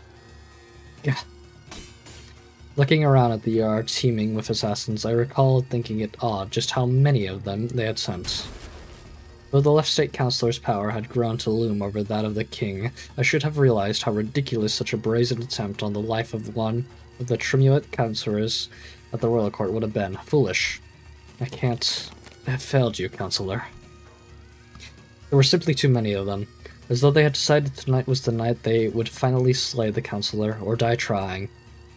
I was soon overwhelmed, and some of them eventually managed to get around me and reach the councillor's bedchambers. The moment I heard them breach the door, all strength left me, and I fell to my knees. I, Kim Lib, am a poor excuse of a bodyguard, and I have failed you. And I knew who the author behind the foul scheme was, the left state councillor. Let this be my final act of loyalty ere I depart this life. Though I am too meager a person to carry on your will, councillor, what I can do is plant the seeds of terror in the hearts of the unjust, if only to shackle their blackest hearts from committing greater misdeeds. I shall go before the villain who contrived this betrayal and see that the favor is repaid with steel. Only by such vengeance shall the councillor at last close his eyes in his grave, or so I had thought. What? Greetings, honored bodyguard of the right councillor. I see that you've been hard at work. Accursed parasite, I ought to flay you alive and reveal the rich's soul underneath. Some gall you have to show your face here. No, here. You mean the home of the honorable right state councillor who toils day and night in service of the royal court? I know the assassins were sent by the left state councillor. Get out of my way. I shall collect your head once my task here is over. Alas, alas, this unsightly display of anger shames us all. Are all those who live by the sword as uncouth as you? The cruelty of your words is an oppression upon decent men like myself. Let's see how long you can heed me, soldiers. Arrest that mad butcher. But what? The accused shall heed his crimes. 1 moon ago, an anonymous letter threatening to take the life of the revered right state councillor arrived at the royal court. This audacious, contumelious effrontery is an affront not only to the royal court, but to the heavens and men alike. The revered left state councillor, who has long been in disagreement with the right state councillor on matters of the state, found this offense to be so heinous that he has personally commanded his men to protect his political enemy on the day writ of the letter. Huh? Yet a tragedy is struck. All those lives sent to protect the noble councillor are slain, the bravery and justice of their honorable hearts trampled upon the ground by this villain. And now the villain promises death to yet another pillar of the royal court? Thus we are, perforce, to arrest the criminal and restore the rule of law. You spout senseless drivel. I saw your men make their way into the councillor's bedchamber with their blades drawn. The councillor? Might you be looking for the right state of councillor here alive and well? My lord? The vile wretch leaned down next to my ear and whispered, Perhaps you should have known where not to stick your nose. Did you really think you could overcome the entire private army in the left state councillor's service? He sent so many of his men to their deaths, just to lure me into a trap? Why? Now, don't take this as a compliment, as you're not even the apex blade of the homeland, nor are you the cloud blade, but you have been a rather egregious obstacle to the execution of my plans. I don't get through with the first thing in my plan with you constantly getting in my way. Let's keep you nicely locked up and out of trouble. This can't be! For what it's worth, young man, I am sorry. I've come to realize the error of my ways. The truth is, though S-Corp is indeed a pond of turbid water, it was those like us who had stirred the dirt from its bed and turned it cloudy. Fearing the worst, we arrived to protect the revered Right State Councilor. 1,000 curses upon the villain. In his quest for the Right State Councilor's life, the butcherous man has already watered the ground with S-Corp's laborers, the very lifeblood that runs in the veins of the most serene wing. And that charcoal-hearted villain is none other than the Councilor's sworn guard, Kim Lib. Heed us, O villain. Obey! And let the Al-Rabans take you. You've fallen far, my friend. You who were once considered a candidate to the honor of Ungwan. And with that brand of Anobi sapping your strength, even your mastery of a blade will only dull. Are you to be my executioner, Gyeong Yup? I hadn't received the orders to behead you, if that is what you are asking, nor would it befit someone of my station to sully my hands with an executioner's duty. How will you live on now? I don't know. The Councilor has abandoned me, and there is no path forward.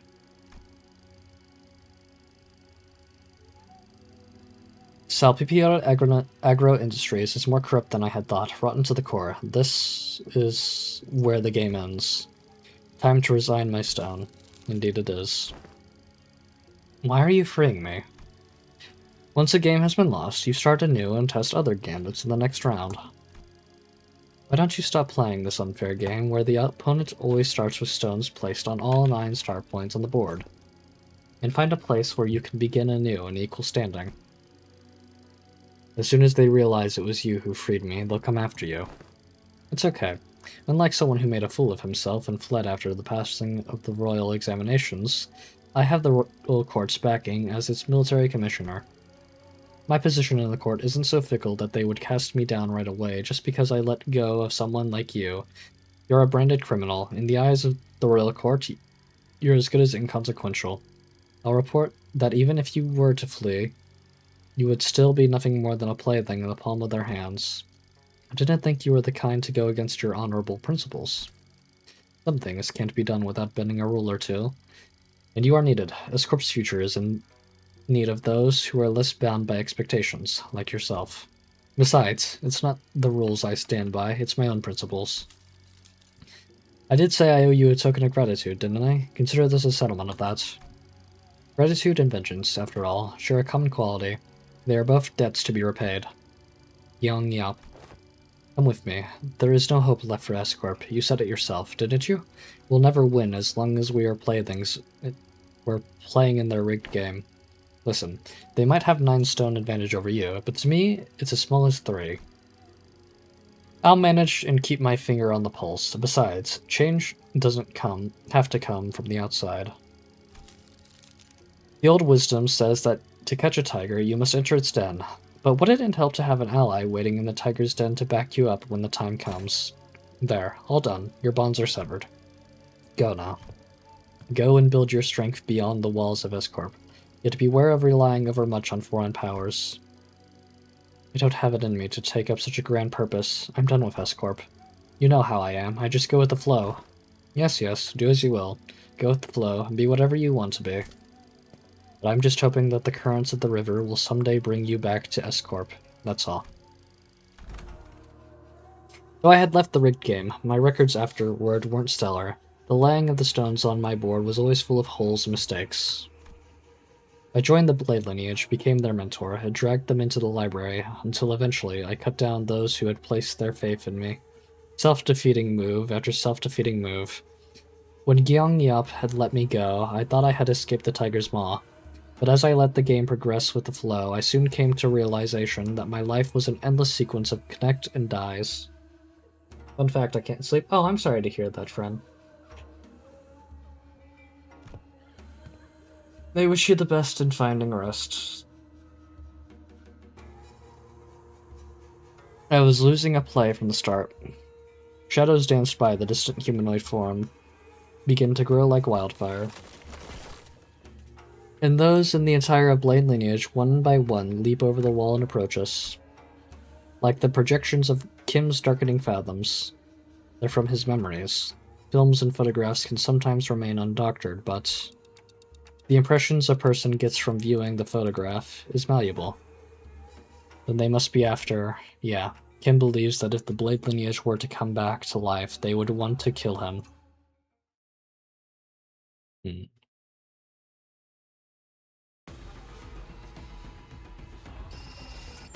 Alrighty, let's start off with some healing, because we are very low in health. No, this is a focused encounter. Very good.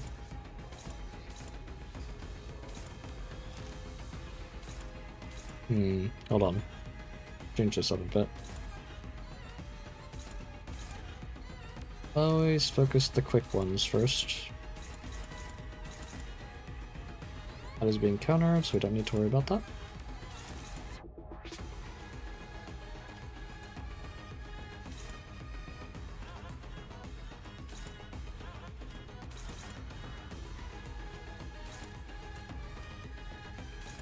There we go.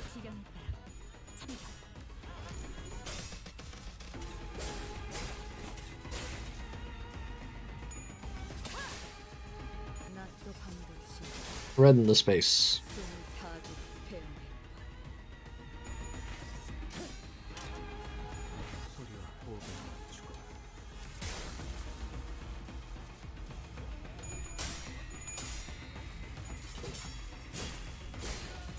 Ah!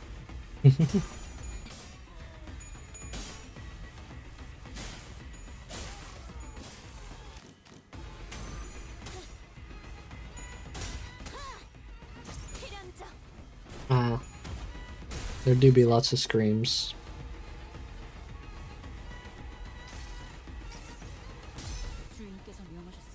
Let's fast forward this.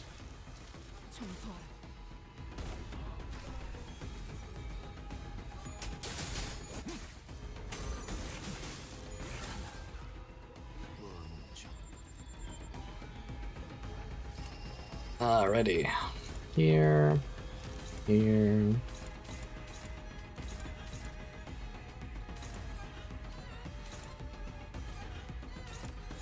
That works.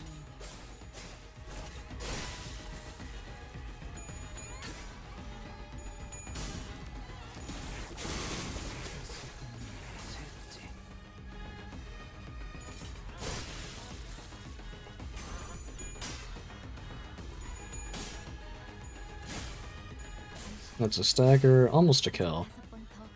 Not quite though. Oh, now it's a kill.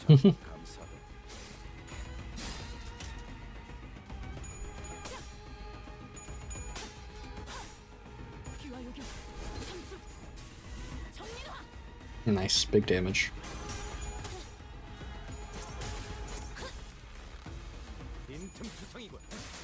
Into an execution. Alright, about finished here.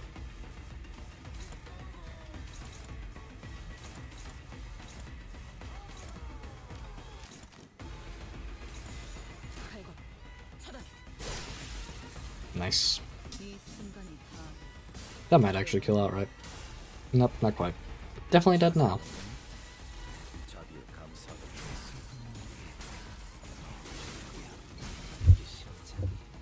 Alrighty, that's all of them taken care of.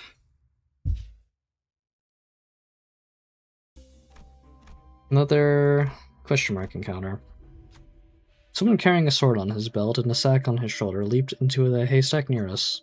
A few minutes later, a small squad of Shunokans, torches in hand, rushed in from the same direction the man had come from. We saw a criminal who coveted the kingdom's properties flee in this direction. Speak up if you have seen the wretch. The Shunokans began walking up to the civilians and questioning them about the criminal's whereabouts. Despite all having seen the man jump into the haystack, all of them shake their heads and refuse to give up the criminal. Are they hiding him for a reason? Soon, the Trinicans made their way through the crowd and approached us as well. What should we do? Well, we don't want to turn towards the haystack while saying no. That's quite silly. Let's point them in the wrong direction.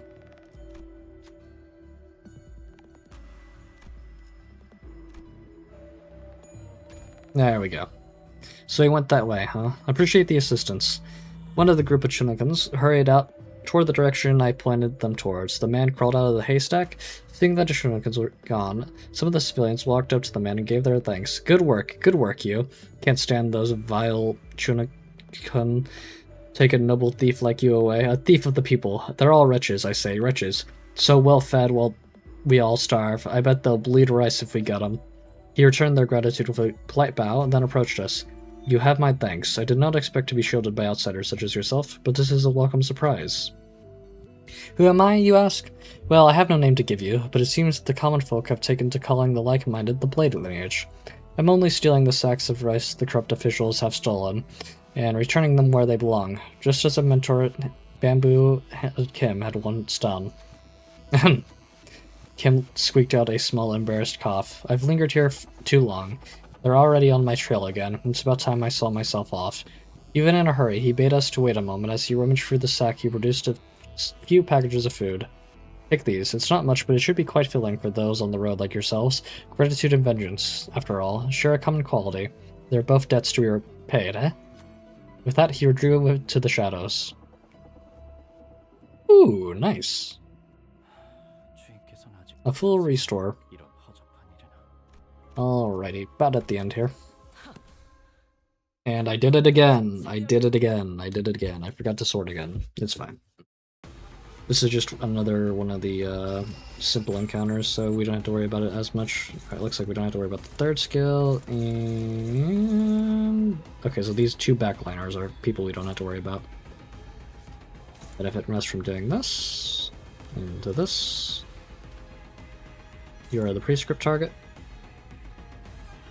Yeah, I believe I am. It's okay, we'll have it at the finale. Trust the process.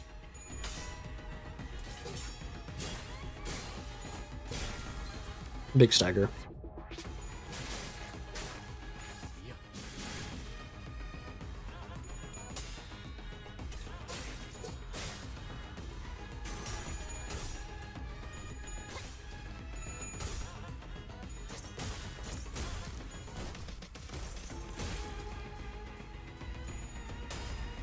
Getting the stiletto. Not a lot of damage, but a little bit helps. Almost a stagger out right there, very good.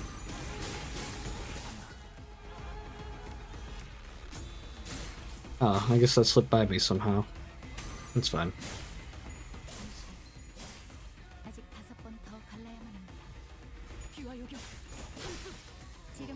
One down, and one staggered.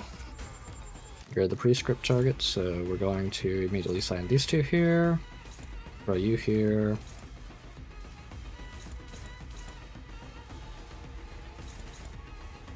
And that for good measure.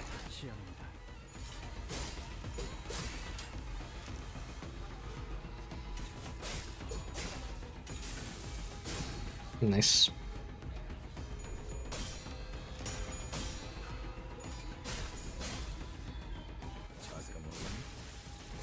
Got the mercy kill right there.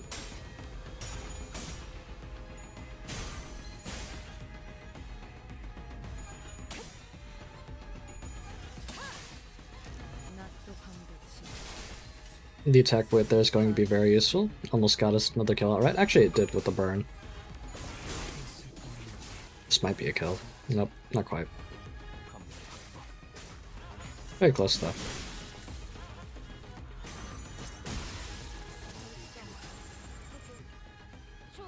Let's just do damage and go. Doesn't matter, he's dead. Kim do be putting in hours. Alrighty, onward to the final encounter. Let's change this up before the conclusion. Alright, 1, 2, 3, 4, 5, 6, and 7. Followed by 8, 9, 10, 11, and 12. Now we've got it organized properly. Very good. Like a prey backed against the cliff's edge, I am bereft of paths. My hand hesitates with no room to place the stone.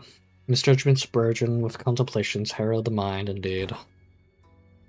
Now all that remains is to neutralize the one enemy combatant in the yard. Tell me, who's waiting for us in there? You should know this place and its enemies are projections of your memories. Not the hardest guess to make, is it? I expect to find Im Gyeong Yap in there. Gyeong Yap was a woman of loyalty and principles. Even as the military commissioner, she never stopped wanting to change the way the royal court was. But even she must have broken in the end. I scoured the newspapers and TV for anything I could find on the current state of S-Corp, but it was plain as day that nothing had changed there since my departure. Mentor, is that not but a baseless speculation, your concern grown uncontrollably? Never have you spoken to us about such a monstrous one in the past. Thus, what lies before you is a figment of the distortion reflecting upon your memories. Did this Gyeong Yap appear as that monster does, Mentor? No. Gyeong Yap wasn't like that. Gyeong Yap. I still believe that Pipiargo Industries deserves to die. But destruction is not the point. The point is that I want it to be a place where I can cut away the avarice, corrupted, and have it be a wing that cares for its common folk. If I didn't know better, I would have thought that you were seeking to supplant the current S-Corp. You know that's not what I'm talking about. I'm just a wanderer, floating down the river's flow to where the currents take him. When the river bent and I hit a wall, someone picked me up and made a blade out of me. Once abandoned, I returned to the flow and found myself a mentor to those who afforded me the undeserved faith. And the river continues to wind, carrying me back to, S-Corp, whence I had fled. Shall I let the blade sing my inner thoughts? You think I'm satisfied with the way S-Corp is? But your method, as it is now, goes against the principles. I expected better from someone of your wiles. If you enjoy those principles so much, then why ask me to leave the game? Because someone has to stay behind and try to bring change within the limits of their principles. I only hope that one of those bends in that river of yours would float you back to knock on the gates of S-Corp once it was primed for change. Has that changed? What do you think? You, at least, seem to think that I have. Because you believe that I shall stand in your path. Stand in my path. And stem the flow of this river evermore. Very well. The law states that denial of the will of the royal court is a crime deserving of death by beheading. I, Im Gyeong Yap, second ordinance of the Pipiargo Industries, official of the sword, and military commissioners of the royal court, shall uphold the command, and sever the buds of rebellion before they propagate. Ooh, a bit of a crazy look there at the end. Alright, here we go.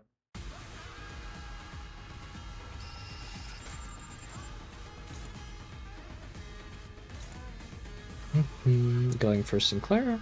Yes, dominating, because we are at max and you are at 0. Although you might be a negative coin. No, you're a positive coin. For now.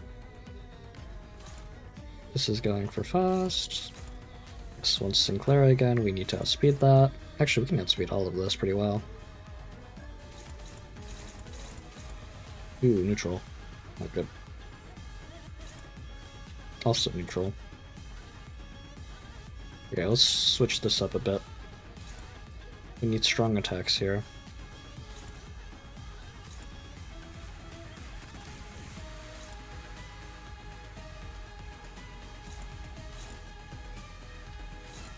There we go. Favored's better than what it was. Favored's better than what it was. Dominating is good. And one more right here. Okay, hold on. Where are you going? You're going for the block, and you're going for that. Okay, very good.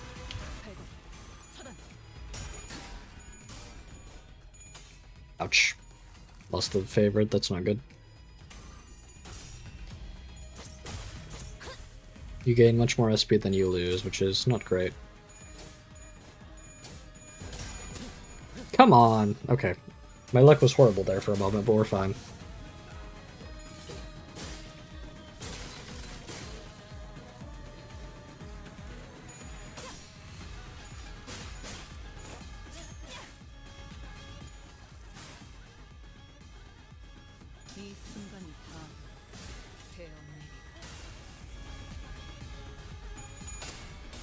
Just barely won, but won. Which is better than nothing, to say the least.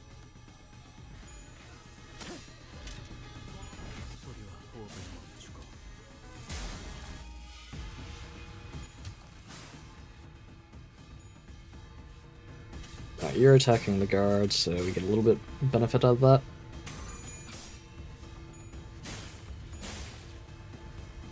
Alright, about reset back to 0, which is good. Alright. Let's see. Ooh, okay, what's going on here? Gain +3 place count fire, no power +1 for every 4 bleed. 4 plus rolls an 18.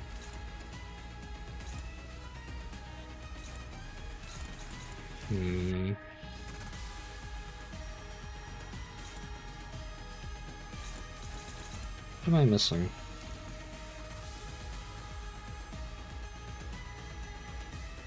Swordplay.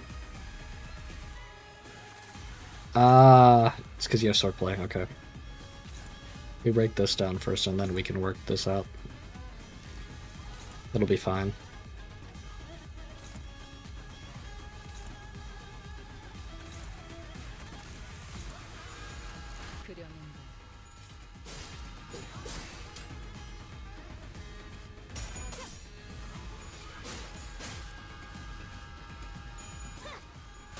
No, I was wrong.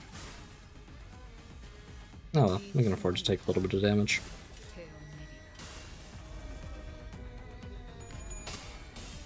Oh, maybe I was right.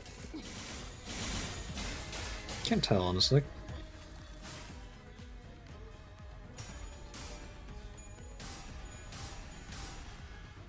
Goodness, you are very good at rolling heads.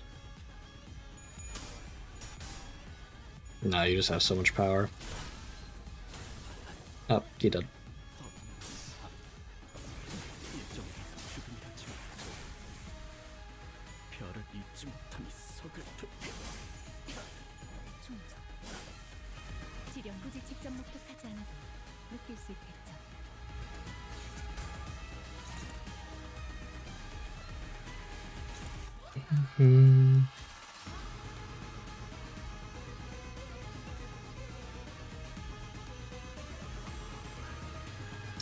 Okay.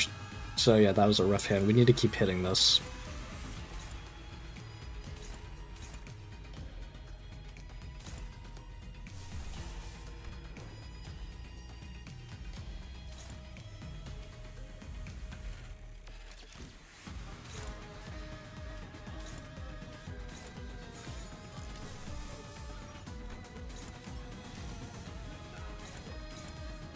Should be fine.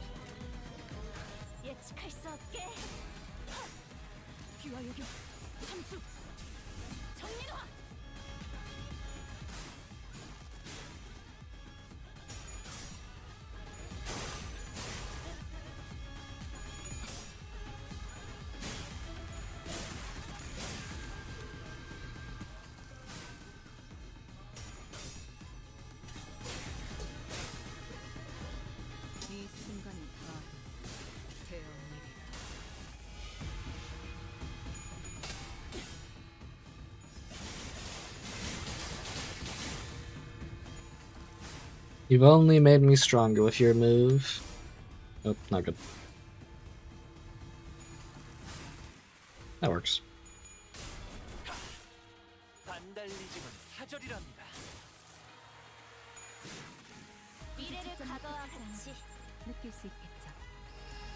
Oh yeah, because we get assisted events, that's right. Alright. So here's where we get confused. Sword of the Homeland.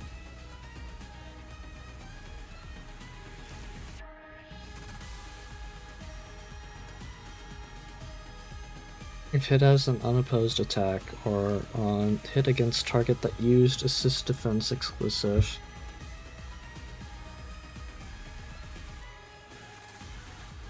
Okay.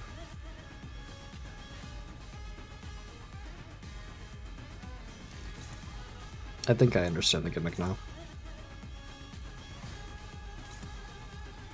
So you want this.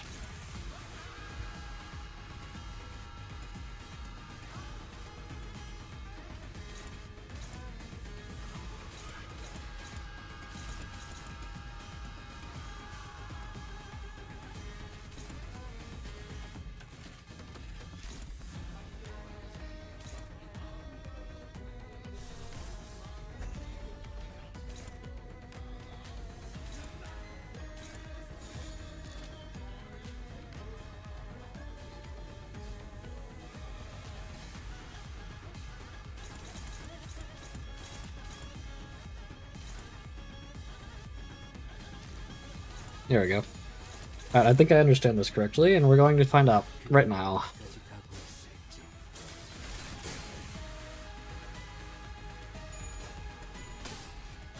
Cool.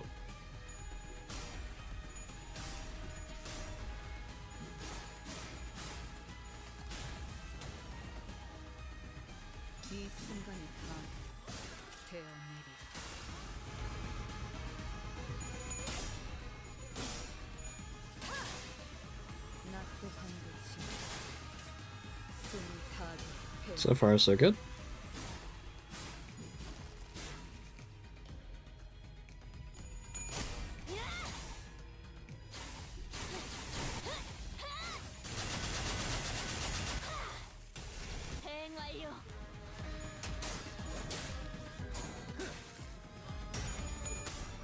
Oof.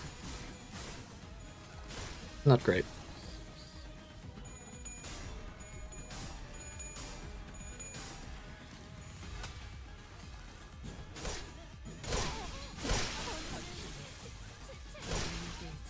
$1,000 damage is crazy. Wow.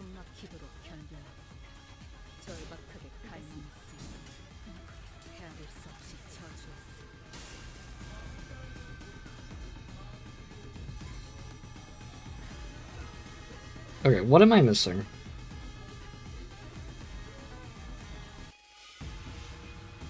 In stack 1, max stack 9. Hold on. Minimum stack 1, max stack 9. On skill use at min or max stack, convert all coins to this unit. 1 is base power minus 6, coin power plus 4, base power plus 8, coin minus power minus 3.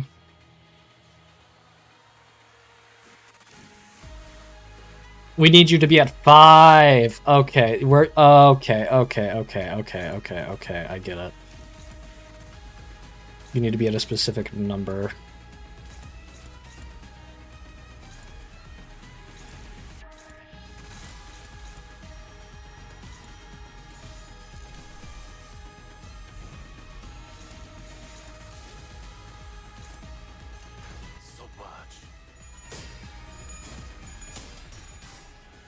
Nope, he lost that. It's fine.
Nice.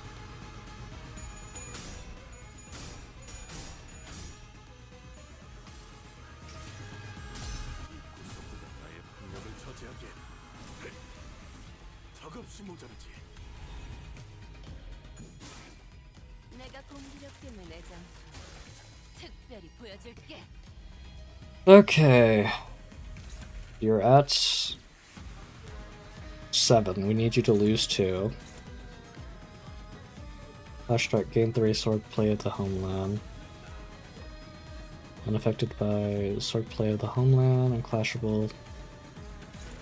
If assist units prioritizes sinners, if the target skill is assist defense exclusive skill, convert that into unbreakable coin. Gain 3 swordplay if target skill.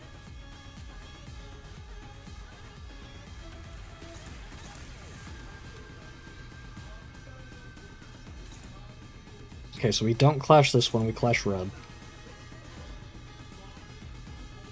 Which will lower us to 4, and 4 does what?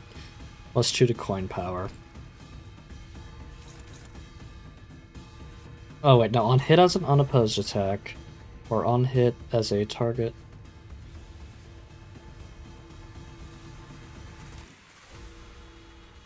Gain 2.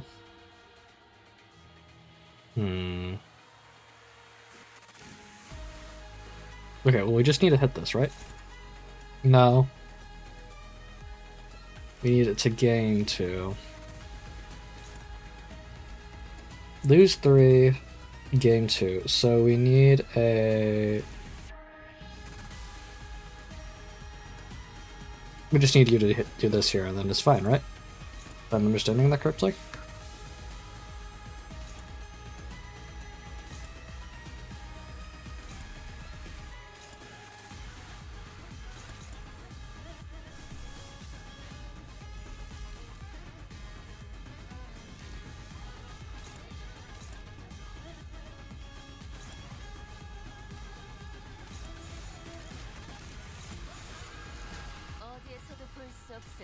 I believe I've understood correctly, and I believe we can do it now. I have to try at the very least.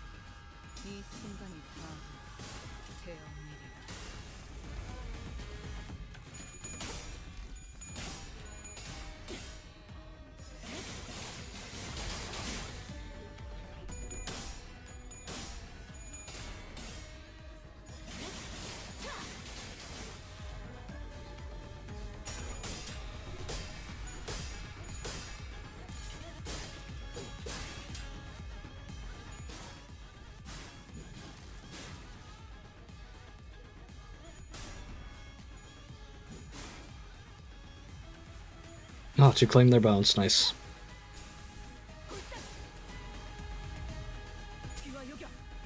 Come on, hit the stagger. Ah, died to bleed. It's fine, we have Into the Sunset.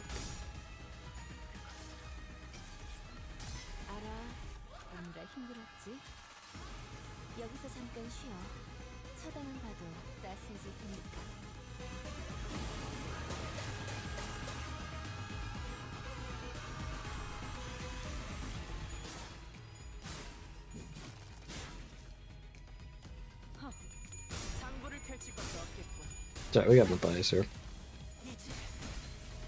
Big stagger, huge.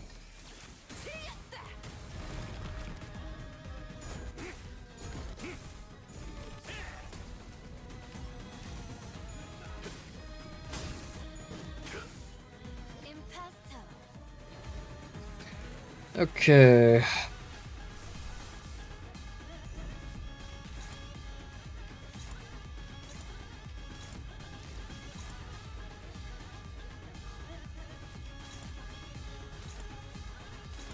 Got a lot to do.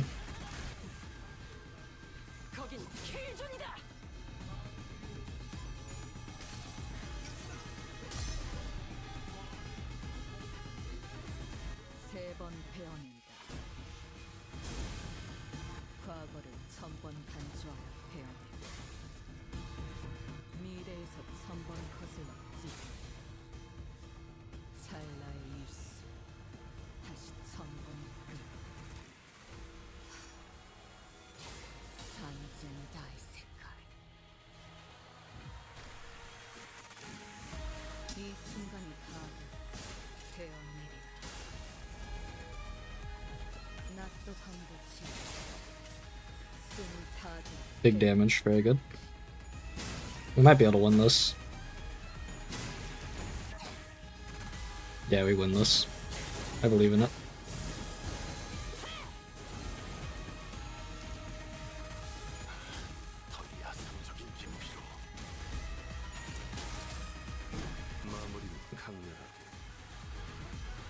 Get that hair coupon!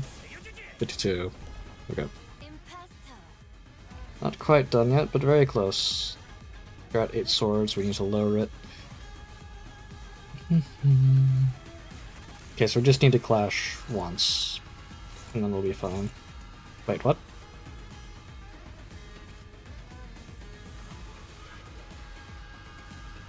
Targets the enemy that has the most bleed. Okay, we just need you to lose 3 and then we win. So we're gonna do that there. Oh, no, we need to hit that way before then. We need to hit that there. And the rest of this should be okay. Because you'll be at 5 sword. We don't want to hit this one.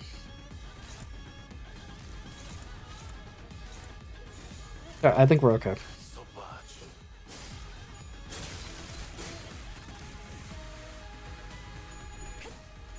Oh, why is this going first? No. Oh well. It worked out.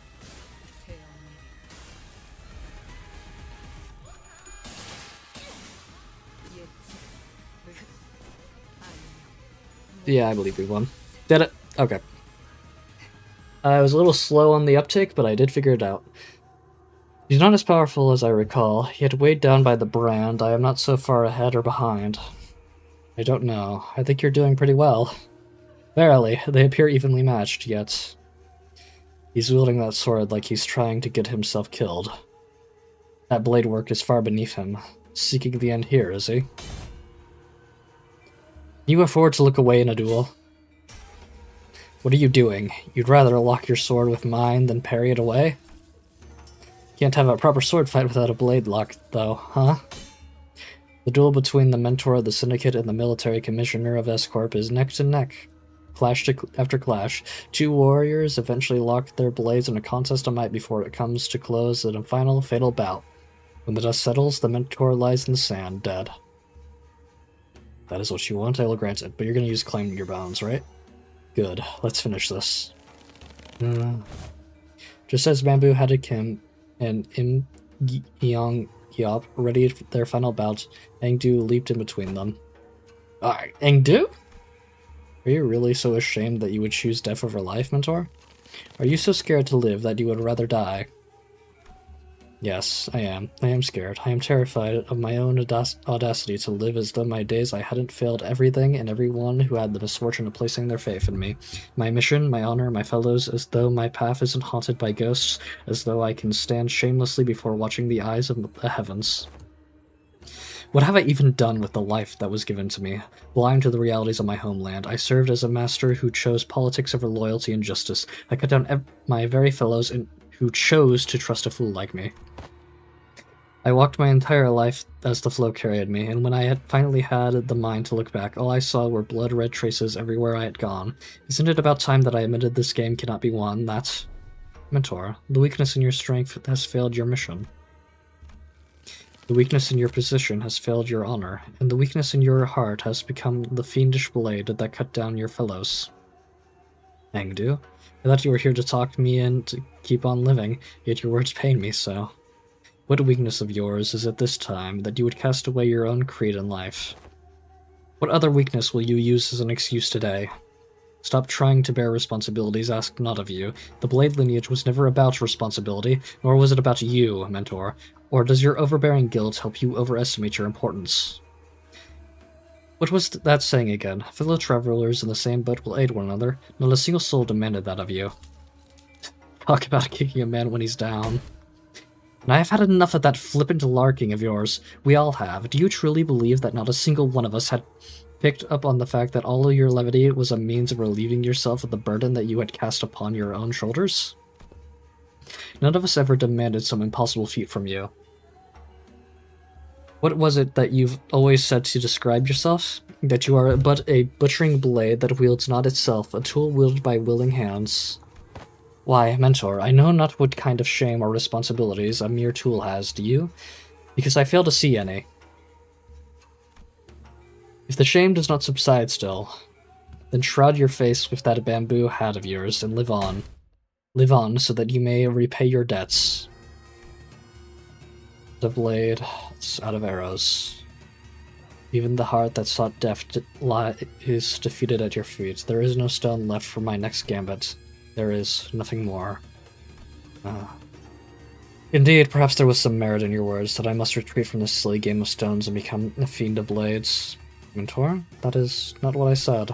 Interesting. Whence did you hear that poem? Yes, when inverted, a bamboo hat is like an unladen ship. Mengdu and Gian and Yap were knocked away by bamboo-hatted Kim as though bounced off by an invisible force. Kim raises his gaze to meet the empty air as though someone were there, a hollow laughter escaping his lips. We know who he's talking to. It's the voice. But your last move was not a good one. Indeed, I did wish to become a blade. And what did you do? Forge me into an indiscriminate one that cleaves blindly into friend and foe both. It seems that, in your excitement, you have cornered yourself with that last move. Well, as it seems that I have had an opportunity to retrace our past moves, allow me to try something different this time.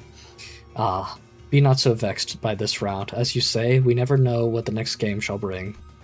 I appreciate and will treasure the other bits of your advice, but let us play by my rules for tonight's game. Something's different this time, innit? He ain't distorting. I think that's an effervescence, perhaps. Nothing is for certain, indeed. Yet I trust the words of my last remaining follower have also reached your ears, I am but a tool wielded by willing hands. Nothing in my life has ever been certain. I know not whether this move is what cements my defeat, but I desire to be a victorious stone nonetheless. Thank you. I will take what encouragement I can. The strange, invisible pressure dissipates, and the armored woman, Im-Giop, readjusts her grip on her sword. Kim turned around to look at her, and I saw that a weighty shadow seemed to have been lifted from his face, replaced by a mix of relief and determination. A bit embarrassing to change my stance now, but now I fight to live. And I suppose you will be okay with that? Of course. To hide from heaven's gaze, the hat I wore. An empty boat, it bore my friends along. In bamboo veiled, we drift from shore to shore. With wine, I don my hat to watch blooms throng. In mirth, I doff that shroud to moon adore.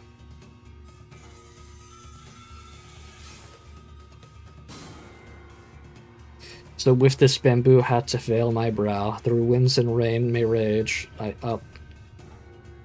He to me, bamboo-hatted one, speak your name, for I find your outfit dubious of character. I am he who has mentored the lineage of blades to its premature end. I am he who has sought to bring salvation to the downtrodden to no avail.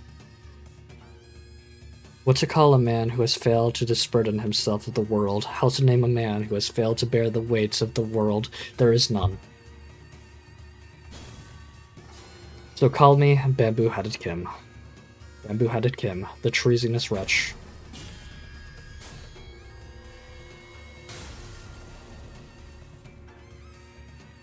Nice. Very huge. He got ego. Yippee. The photograph rapidly folds away from reality, perhaps because Kim had successfully managed to face his own past. When the photographs and memories that were overlaid upon the fathoms are pulled away, what remains is a man in dirty, ragged clothing. He is very cool, I love to see it. The fathoms of S-Corp slowly lose grip on this world, and soon reveals the fathoms of the distortion that was hidden beneath it. I see residents of the backstreets in their blissful highs from taking the canned experiences, and a man who's watching them with disapproval. Why? Why is everyone running away from all of this? A baker, always surrounded by the smell of freshly baked bread. A florist who makes lovely bouquets for graduating youngsters. A photographer who captures beautiful sights to remember. They're our lives, our experiences. You want to be a billionaire with an extravagant mansion in the nest? A legendary fixer who can make syndicates cower in fear just by going on a stroll? What do you get from those cans is not real. Is everything in your lives, all of this, just empty means to an end? That you can get high on fake purchase experiences nailed into a can? If that's all your life is, then my life and this photograph I've taken are all... No, it can't be. My life, those experiences and memories I've photographed are different. You're all blindly consuming fake experiences after fake experience without a care about the real thing. That's why you're all floundering and grasping at illusions. So let me show you the things I've shot. The memories. The experiences. The reality of your lives. It was only in passing, but I glimpsed an unmistakable grimace, a scowl on Merceau's face. I reflected upon the events of today, and could at least begin to guess as to why that might be. You don't believe there's any experience in either the canned experience or that guy's photographs, do you, Merceau? Because experiences and memories aren't the same thing. What really distinguishes them, I wasn't sure. Correct, manager. But what I knew was that the distinction was, for whatever reason, important to Merceau. Hello, welcome back to the world of the living. Huh? A figure materializes into a humanoid form, swirling out of the projector. He must be the distortion's... And next to him is another figure, stumbling out of a giant suit of armor. But blimey, that thing's still alive? It is but an overlay of the fathoms created within a distorted space. The concept of life and death is little meaning for such a thing. Yet faint does she grow. It must be that of the distortion's power is waning. Hark, accused one, for these are your crimes. The crime of fermenting chaos in a foreign wing while impersonating Chunokans of Salpio and agro-industries. The crime of exploiting the suffering of Salpio agro-industries downtrodden as a mere veil for one's own fathoms. And... though it be but a part of reenactment, impersonating a military commissioner of the kingdom without the royal decree. Pursuant to the law of the homeland, the accused is to be sentenced to death by beheading. And before we even had a chance to step in or anything, the faint, mirage-like warrior brought down her sword on the docugrapher's neck, decapitating him. Woo. Can an entity of the fathoms slay one outside it? Such an instance has hereafter never been observed, but as it is happening right now, right before our eyes, I can only say yes. Young Yop is a woman of principle. She would have done the same to the bitter end, had she truly been here. As the headless body of the inflection point cripples to the floor, Im Gyung's shape slowly phases out of reality, and we found ourselves back in the projection room. And there... no way, don't tell me that headless corpse is... We found a large group of injured N-Corp staff thrown pell-mell about the room, and Ezra, who was looking down at the headless body of the dockgrapher. Whew!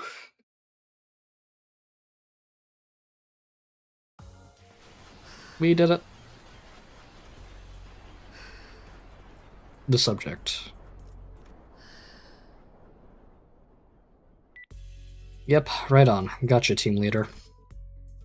And that's the initial report done. Good work, guys. Tucking her radio back in, Ezra commended us in a relieved voice. The distortion has perished in the mission. Will that not cause trouble? Yeah, that kinda sucks, but it's not like you guys could help it. Who would have thought that the distortion would kill its own inflection point? If we knew that in advance, we probably would have prepared something to stop it, but... well, that's for the LCD team and team leader to investigate. All in all, this mission was a success since we managed to eradicate the distortion from N-Corp, not to mention satisfying our clients. Also, Ezra looked back toward Engdu and Kim with a light-hearted shrug, clearly less concerned than she had been earlier. Now I finally know why you've been disappearing on your own without letting us know. Glad you don't seem to have any more reason to, though, so it's all good.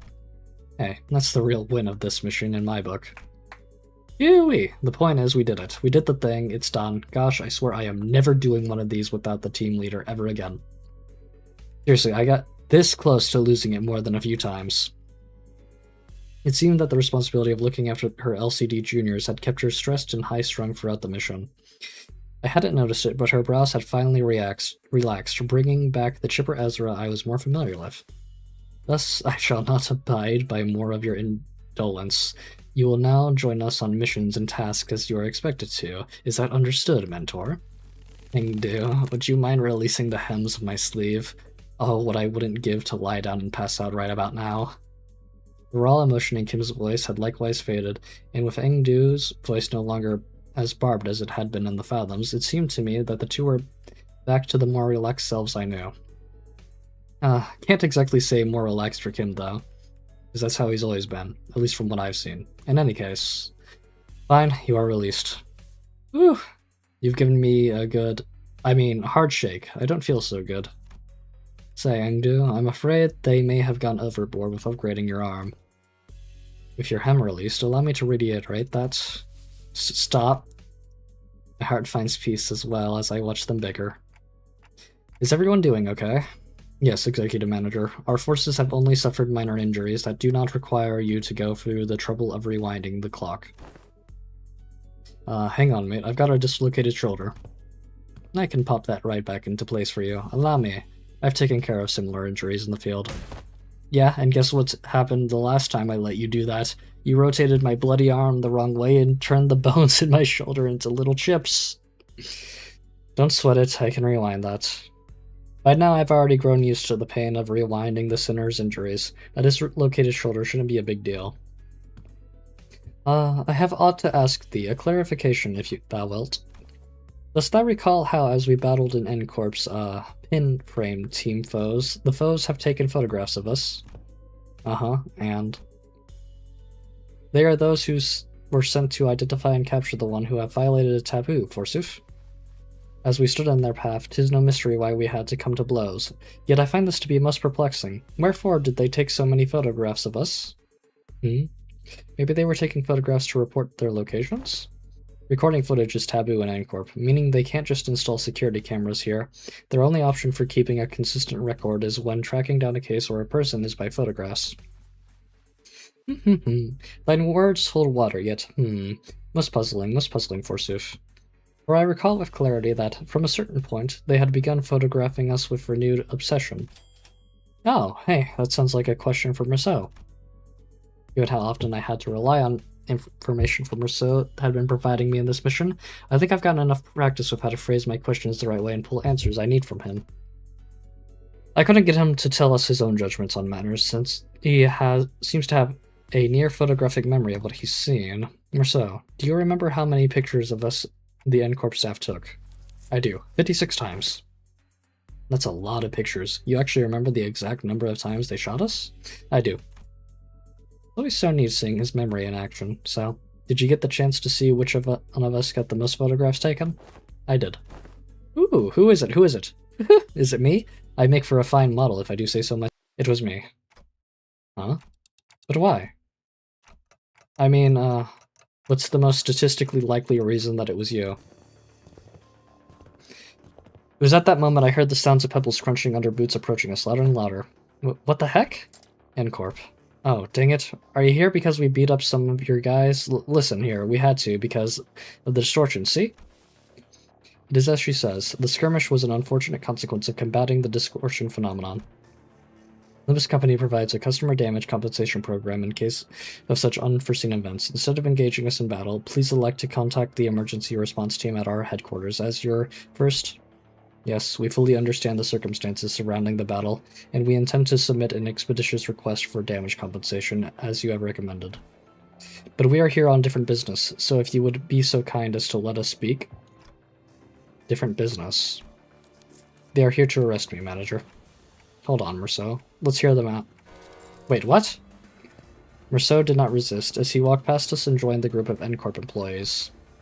Please confirm that you are Rousseau, formerly One Who Nails, and former member of Maintenance and Management Team at the Grand Magazian Sisyphe headquarters. Confirmed. By the decree of the Giants, you have been expelled from N-Corp with imprisonment as the penalty for non-compliance. Pursuant to Article 12 of the eviction regulations, you have also been informed that remaining in N-Corp's district for more than 6 hours may subject you to immediate arrest. Please confirm that your memory pertaining to the above incident has not been expunged, and you are of sound mind to recall it in entirety. Confirmed. Very well. Then, in keeping with the regulations, I hereby notify that you are now subject to arrest and transport. Place your hands behind your back, and please offer no resistance. I am required to inform you that resistance may incur further penalties. Wait, stop! What is going on? Wait, forget all that. Did you know this would happen, Merceau? Merceau, who stood calmly with his arms behind his back as the N-Corp employees handcuffed him, nodded placidly in my direction. I did, manager. Then why the heck didn't you warn? It was less a question, more of a reflex, but I didn't need to hear his reply to know why. Right, I never asked, did I? You did not. I'd say he should have warned us way earlier, but you just reply, I will follow those instructions going forward, right? Yes, I would. Subject now in custody. From this moment onward, you are considered a suspect and will be transported to N-Corp headquarters for your trial. As for the rest of you, would you be the organization that suspect is part of? What do you think you're... Heathcliff, you are about to antagonize N-Corp, a wing. In the absence of a reasonably justifiable cause, such as a contract, engaging in battle with the city's corporate entities is strongly discouraged.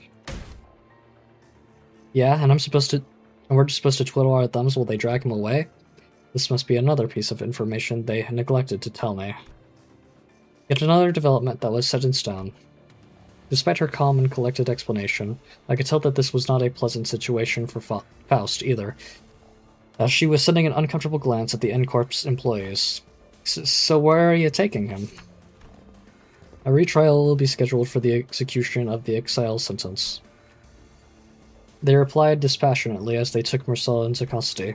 We looked back at them, not knowing what to do or say. The late afternoon sun pricked at us like 1,000 hot needles. Marceau, now in cuffs, gazed at us with an expression that would not have seemed so out of place on any other ordinary day. Whew. Quite a lot. But we have cleared it. Quite the intervallo, it was very fun. I am very happy to have seen Bamboo-Headed Kim in action, and it does look like Marceau is getting arrested for his canto, so we're probably not going to be able to use him unless there's some exterior condition that allows us to, like him getting bail or something. But, with all of that in mind, this has been a very, very good journey. So I will see you next time. Take care.